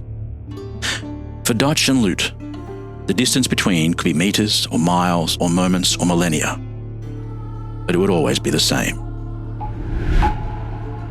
The battle may be over, but there is still a lot to resolve, because I want to see what you do with Dornus. Like Dornus. Grief is hard, and you're going to have to sit with some really uncomfortable emotions for a while. I recommend, and if you want my personal opinion, I know you didn't ask for it, I know you don't really like me, but I think you should go on like some kind of self-healing journey, you know? What about prison? Like this guy. Come on, we've all done bad things. We've all done bad things. Have we not? Have we all just fucking killed people? Look, Freya just killed the lover of one of our best friends. What's she going to go to prison too? I don't want to be visiting everyone in prison. Probably. No, I'm not. No, there's no prison here. Let's be real. I'm not going to prison. Good luck keeping a god in prison. Too pretty for prison. 100%. I'm just like, Dornus, you know, it's just like really important that you know that our relationships in our childhood frame the way we interact with people in our adulthood. And is that who you really want to be? Like that relationship was really unhealthy. So I think you need to go on like a little bit of a journey, go into a cave with some crystals or something. In prison. I mean, I guess you're really already self-imprisoned. I really don't think we need to lock him up. I think he needs to go on a journey. I think like... Can you imagine if that was our judicial system? You look like this already bothers you. You look like you're struggling. Yeah, no prison for you. That's prison enough. The crimes you've committed have affected you. Go light some candles. Yeah. Do some box breathing. I don't think... And grieve the loss of your mum. And also like... Maybe some yoga. Maybe, you know, like there's some questions around who your dad is. Like there's a whole other relationship you could explore. You know, no one's ever asked me, ever, about the dad. The dad's part of this. I spoke about the dad last night. When we were doing the quiz. I was like, I think like Dornus is like a demi god, but I don't know who the Who's fuck the real his dad is. is. Yeah. Yeah. I was like, I don't know. So And like, the father who was maligned. Right. So maybe part of the that's story something... never really talked about. Well, there you go. Go finish your story, Dornus. Go find out who your dad is. Don't you have any questions? Dornus is going to look for his real father. Yes. Why not? I don't know. That's another and then maybe you can see what a healthy relation looks like when there's not some weird power imbalance. I'm guessing he's human-ish. Say you love it. Dornus gets up and goes, I love it. Where were you at the start of this story? This would have been a quick conversation. It could have been over. The war would never have happened. First thing, I'm not sure Dornus knows that his father is not his father. What a beautiful journey. There's a bit of shock. I love a project when I'm healing. Oh, he will be a project. I guess this is as good a time as any for us to talk about everybody else. This battle is ending, but the world around you will be changed. Our story is coming to an end. You have saved Kaylee. Staka and Thassa are no longer tearing apart the other universe to keep this one running. You've saved the universes. Yeah. All the universes. All in one day. All the ones that were being affected in this situation. Great. And I guess all of them, since that was the goal of Angelok, was to destroy everything. I just can't help notice, like, Luke didn't even say thank you. Yeah. I mean, I scaled time and space to bring them back together. And he just leaves me immediately. He's probably over there going, she said something about time and space, but seriously, she couldn't have, right? I mean, you know, how would he even understand that? Okay. Maybe he'll talk he's about just a baby boy, that's why. I'm 48. You gave it to me. You gave it to me. He's getting older every time I tell the story too. I'm 137 years old. Kaa'Riin. Yeah. Blaze. Yeah. Everyone else you've been. Kaa'Riin. The God. Stace. Yo. I did give you a card before. Yes. I'll look at the card. And I mean, I didn't stop you from reading it, but I also didn't think the timing was poor. But I do know what it says. What is the card? You son of a bitch. All right. It says true resurrection. You touch a creature that has been dead for no longer than 200. Well, that's a huge 200 years. I know, this power is incredible. And that died for any reason except old age. The creature is revived with all its hit points. Honestly, I thought this would be something you might use with the girls. Probably Morrigan. I love that you put a fail-safe in for Morrigan. This spell closes all wounds, neutralizes any poison, cures all magic contagions, and lifts any curse affecting the creature when it died. The spell replaces damaged or missing organs and limbs. Oh, it's a full true resurrection. This does not mess around. If the creature was undead, it is restored to its non-undead form. I love that. Oh, I didn't know that because technically... Okay, now go on. Continue. The spell can provide a new body if the original no longer exists, in which case you must speak the creature's name. The creature then appears in an unoccupied space you choose within 10 feet of you. And you best believe that me and Douglas have some talking to do. Oh, Dougie! So you dive into the water. I dive into the water. And amongst all those skulls that are down there and skeletons. That's okay, because I have like that connection with animals, you know, like I can. Well, no, in the past you've dived into the water and found the right skull, which was weird. I can. Well, they were your people. Yeah, and Douglas is he lived on my heart. You can't tell me that didn't have any effect. And do I even have enough spell slots is the question. Oh. You're going to need some resting. I say, hold on, I'm out of spell slots. I run up to the snail shell. I'm like, sorry, excuse me. Sorry. I go through my goo. I come back. I dive in. And then I pick up Douglas's little fish skeleton. Douglas was technically undead. I didn't realize it actually brings back Douglas to full form. I've never really said in the story that he was undead, but in my version he was. Been around for a long time. Douglas has been around since the time of the Nameless. Douglas is old as hell. So the story you guys didn't hear, episode 42, which was named after Douglas. It was the Nameless God that gave him his power.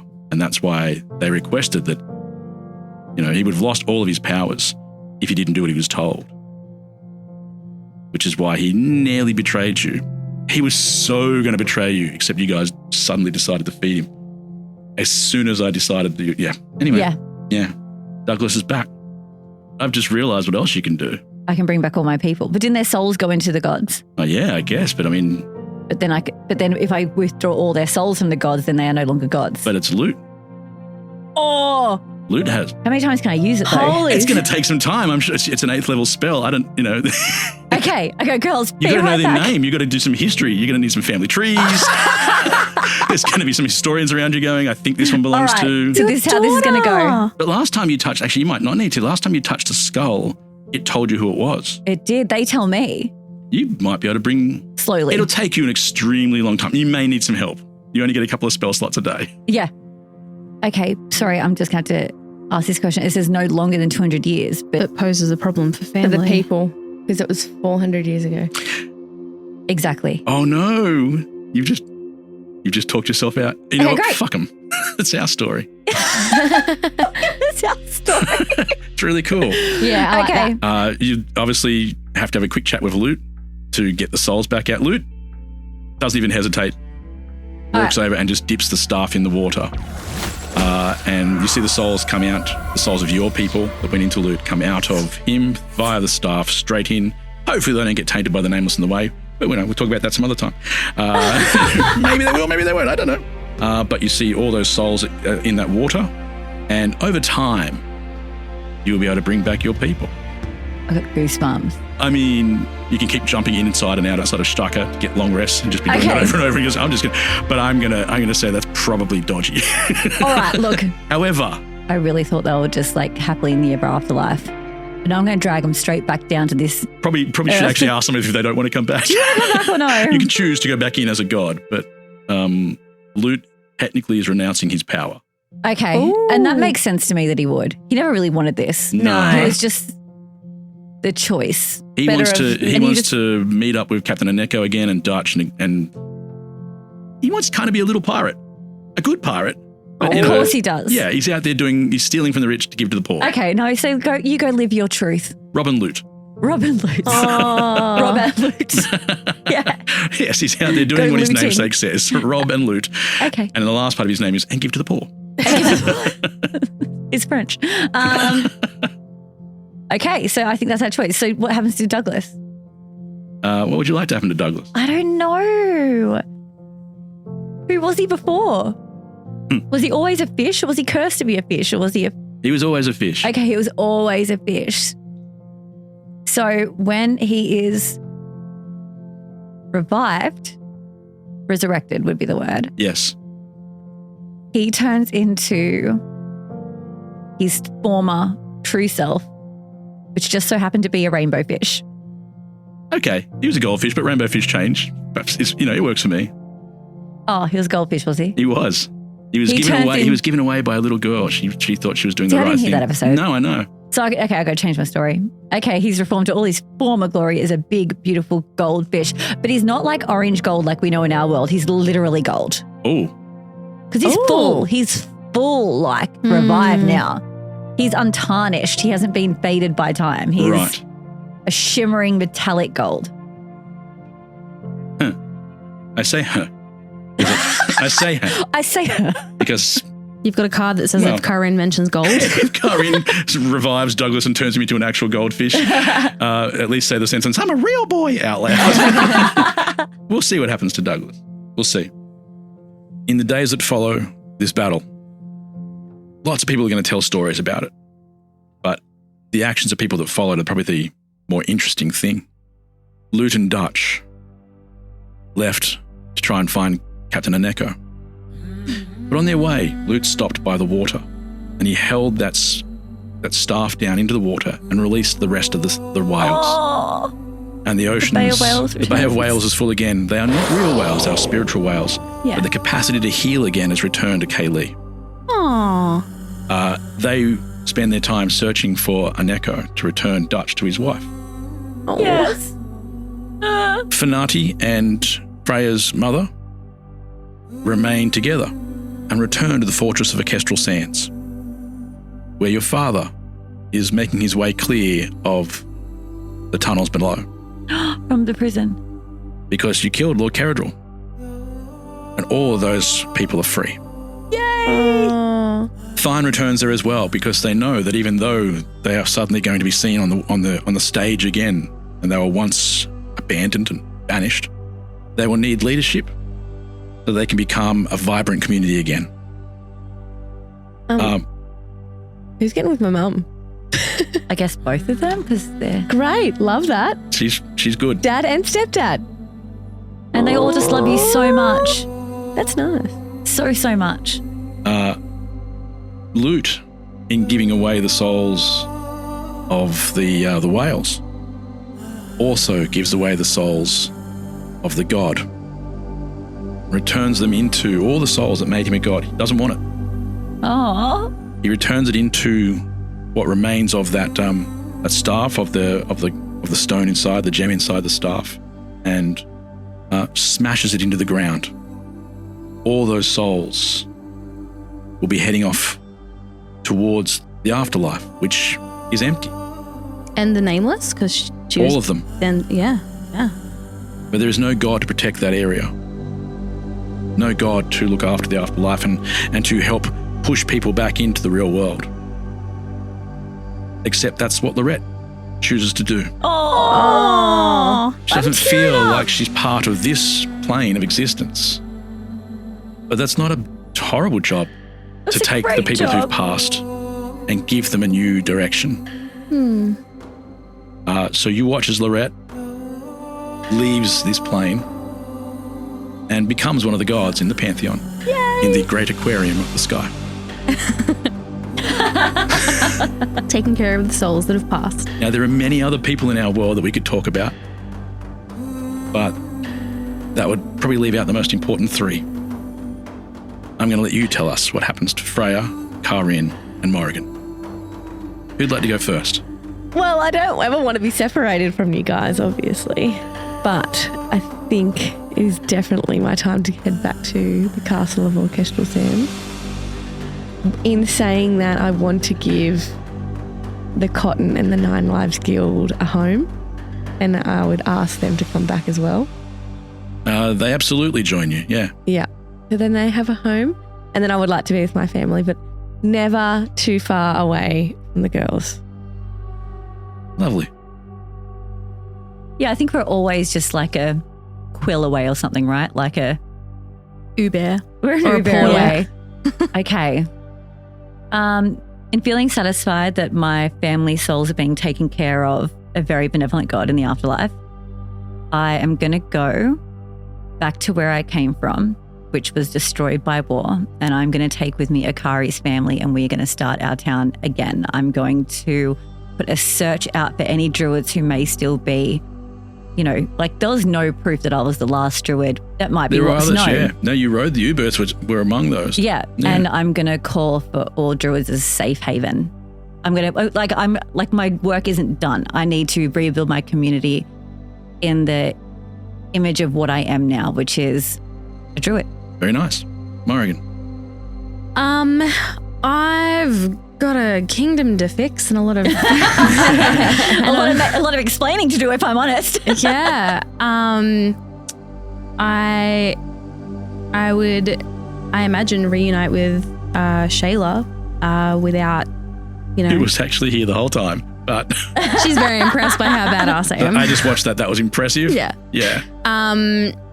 Yeah, so I think I would finally get to love Shayla openly and without the judgment of my father, who I would immediately depose. I'm going to try and restore balance again and get things back together in Endeth Lenora. I hope, despite giving up my memory of my father, that I get a chance to meet him again. Nope. Nope. Okay, cool. Well, nah. Gonna get rid of because you wouldn't remember that. Yeah, but I would hope that he would come back into my life at some point. You can't hope for a person you've never met. No, it meant like Metairie. Yeah. I hope that would happen. I don't And know. yet- You told me to tell a story. Yeah, but you can't tell that part of the story for your character. All right. Well, unfortunately, because I gave up the memory of my dad, that isn't something that remains unknown. Well, I'll tell you what happens with your father. Do I ever get to meet him again? Yes. Yeah. In the days that follow, you won't recognize him though. No. But while, of course, he turns up, he's one of the people who can rebuild the area. So when you go back into your position of power in Endeth Lenora, he turns up. And as soon as he walks across the room, you've got no idea who he is. Even as they introduce him to you, forget his name. Oh. It's just, you cannot. It's ongoing. It just keeps refreshing every time. You're like, Damn. oh man. And then you hear the gap. I don't keep things for long. Alfie. Probably sounds like about 15 different voices I've done by now. No, I get it. They all sound the same. It's close. Thanks. And you remember who he is. Yay. What would you like to do? I would like a big hug from my dad, if you'll allow it. Roll persuasion. No, I would not allow it. Hey, some people aren't touchy-feely. And No, he definitely wraps around you. Yay. And his mum got to see him again? Yeah? Oh, well, not only have they've got back together. It's only been a few days, but the other dad bolted. Yes. Stepdad bolted. And Guitar of the Wind has turned up, knocked on the door. And your mum was actually part of the battle, but everyone's gone home, of course. Yeah. And knocked on the door and fade to black. very quickly. I want to make this very clear. Knock on the door. The door opens and fade to black. Okay. And fade to black for a while.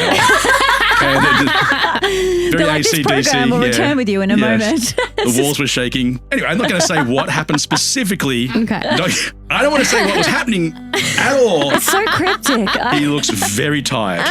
I would like his help and like as part of my team of trusted people to help rebuild the city and to help prevent what happened with an evil person taking over from happening ever again. In the few years, I'm not going to tell you what happens for hundreds of years after anything like that, but in the few years after this battle, the world does seem to return to normal. Kaa'Riin, Freya, and Morrigan, you leave the bodies of the people you were in here. Their lives continue on without you. Their lives are happy. Without us. Not just without you, but their lives are happy. At least we didn't leave it worse. But you don't get to watch what they're doing. Oh. We can't just check in every now and then. Just a little peep, like a little, whoop. You know, we get together and we're like, let's have a look. Like a gap do peep. That'd be great. But unfortunately, that is not your destiny. Okay. Perhaps we will find out your destiny next campaign. Oh.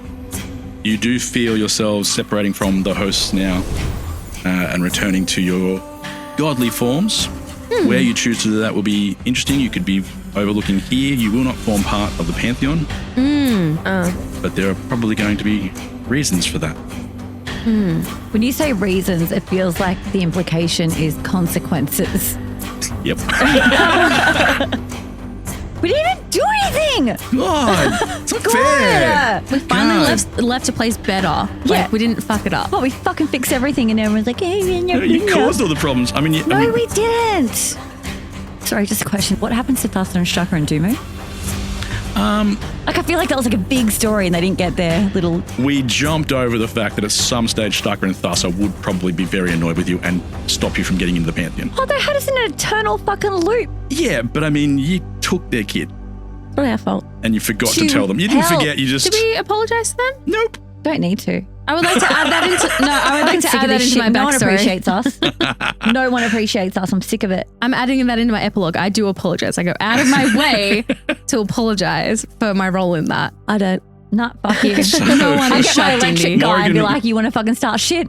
Start electrocuting. Morrigan walks the streets calling out, I'm so sorry, every single day. The other two are behind her going, we're not. We're like, we're going to regrets. 2-1. No regrets. Yeah, but the three of them would return to the Pantheon and become, the gods of this realm for now. Beautiful. For now. Okay, there we go. I just needed some closure. Thank you so much to everyone who has been part of our journey. We didn't expect you to be here. It's been a long road for us, which has never been a bad road, has it? Like, it's just always been something special and something unique. And it is the same garage that we started in. Some nicer chairs. Nicer chairs. With nicer chairs and some blankets because we used to freeze That's down about here. it, isn't it? Nicer chairs and blankets. Cory gave us some blankets. Um, And then he was like, now be funny. Dance, You're warm. monkeys, dance. You're warm, be funny. And creative. I've secretly believed that being cold makes you funnier, but that's just me. Thank you so much for all those people who support us along the way in every form. People who just passed us on to other people who supported us on Patreon, people who provided voices. I can't believe how big our little community is. And we hope you'll join us when we start our second campaign. And thank you, Cory, for an amazing 4 years, an incredible story, and a life-changing experience. Yeah, it has been. We went to London. I know, it has been. And thank you for making this story possible for me and my son, because that's all it was ever meant to be for me, and it obviously has grown well beyond me. Now you have sitting many down. sons. I have all these people I've got to talk to. They're calling me dad. Oh God, let's not start that. Or let's start that. Oh no. He fathered 400 children. But again, thank you. So we'll finish with this. I could tell you of a time when I controlled the seas and tides, when everything I touched was mine, when I truly understood my mind. But I was wrong. I was blind. I could show you to the space where my power put everything in place, where those who challenged would be erased, where I bound love with my embrace, but I found no joy there. no smiling face. I could point you to the dark and light, how it shines when everything is right, how its shadows reach when you wear each slight, how it's you in the gloom when you live in spite. But it's empty there too, unless you ignite the part of you that matters most. Aren't the answers you seek, but the questions you host. The love you find is not complete, it mirrors what you give to it, and each beat you feel, each passion plea, is a step away from a darkened sea, a vessel full that surrounds you whole, but alone you are until you share your soul. And that's the gift that came from gods, whose existence I'm not really that sure of, but a gift it is when well received, because it never empties, it never leaves. That piece of you, the soul we named, is only weak when it is tamed, and locked within some daily maze, we turn and turn but bring no change. It's this that we should find so strange. Not love, not passion, not effervescence, not this prize that gives us presence, not in rhymes that seem so pleasant, but in everything that stands against it, that finds meaning in hate and represents it. So I can tell you of light and dark and space and time. It was in the life of a child that I would find the knowledge that would open my eyes, that was always within, always inside. Breathe deep, share your soul, be kind. Okay, thank you. I feel the sense. That was a beautiful poem. I'm very teary, very emotional. I know. I feel a bit like I've just broken up with somebody. Yeah. Like empty but fulfilled. End of an era. Yeah, it's sad to let go. Yeah. I don't want to flick the iPad off because I have to take my character sheet. It's been over 4 years. Yeah, it's been a long one. It's been long. It is the first time that I've ever completed a campaign. Every time I've played with people in the past, it's like, you're scheduling things happen or you move. Yeah. So because it does take a while. So this is the first time I've ever actually managed to finish one. I hate it when the wrap up really hurt. Yeah. I don't like goodbyes. I don't want Felt like the end. Yeah. Well, maybe it isn't. Maybe I should have thrown in something about, what's that guy? Jorda. Come on, man. Jorda's just sitting there and she forgot me again. Oh my God. But you guys have moved on. That's fine. That's fine. That is so funny. What's that guy? Some things never change. It could not be a bigger friend zone. I'm going to write their story, which is like him and Meatball find peace and happiness together, never forgetting each other, never leaving each other behind. Thank you, everyone. No, thank you. We'll see you next campaign. See you next campaign. Wow. So don't think stars are just bright lights. They're ancient hopes with sweet insights. Listen closely and you'll hear there's a way beyond your fears, and you don't need to be the one to help the rest of us hold on. Hold on. No matter how we're turned and twirled, you'll always be my world. La da da da da da.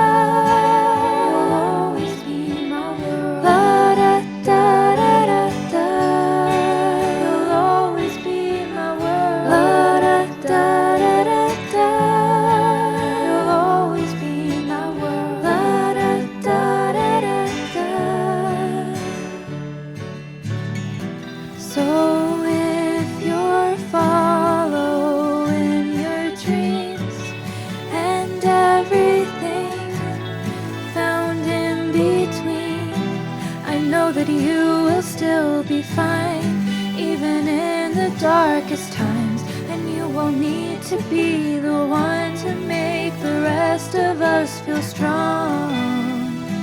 You're strong, no matter how far we've been hurled, you'll always be my world.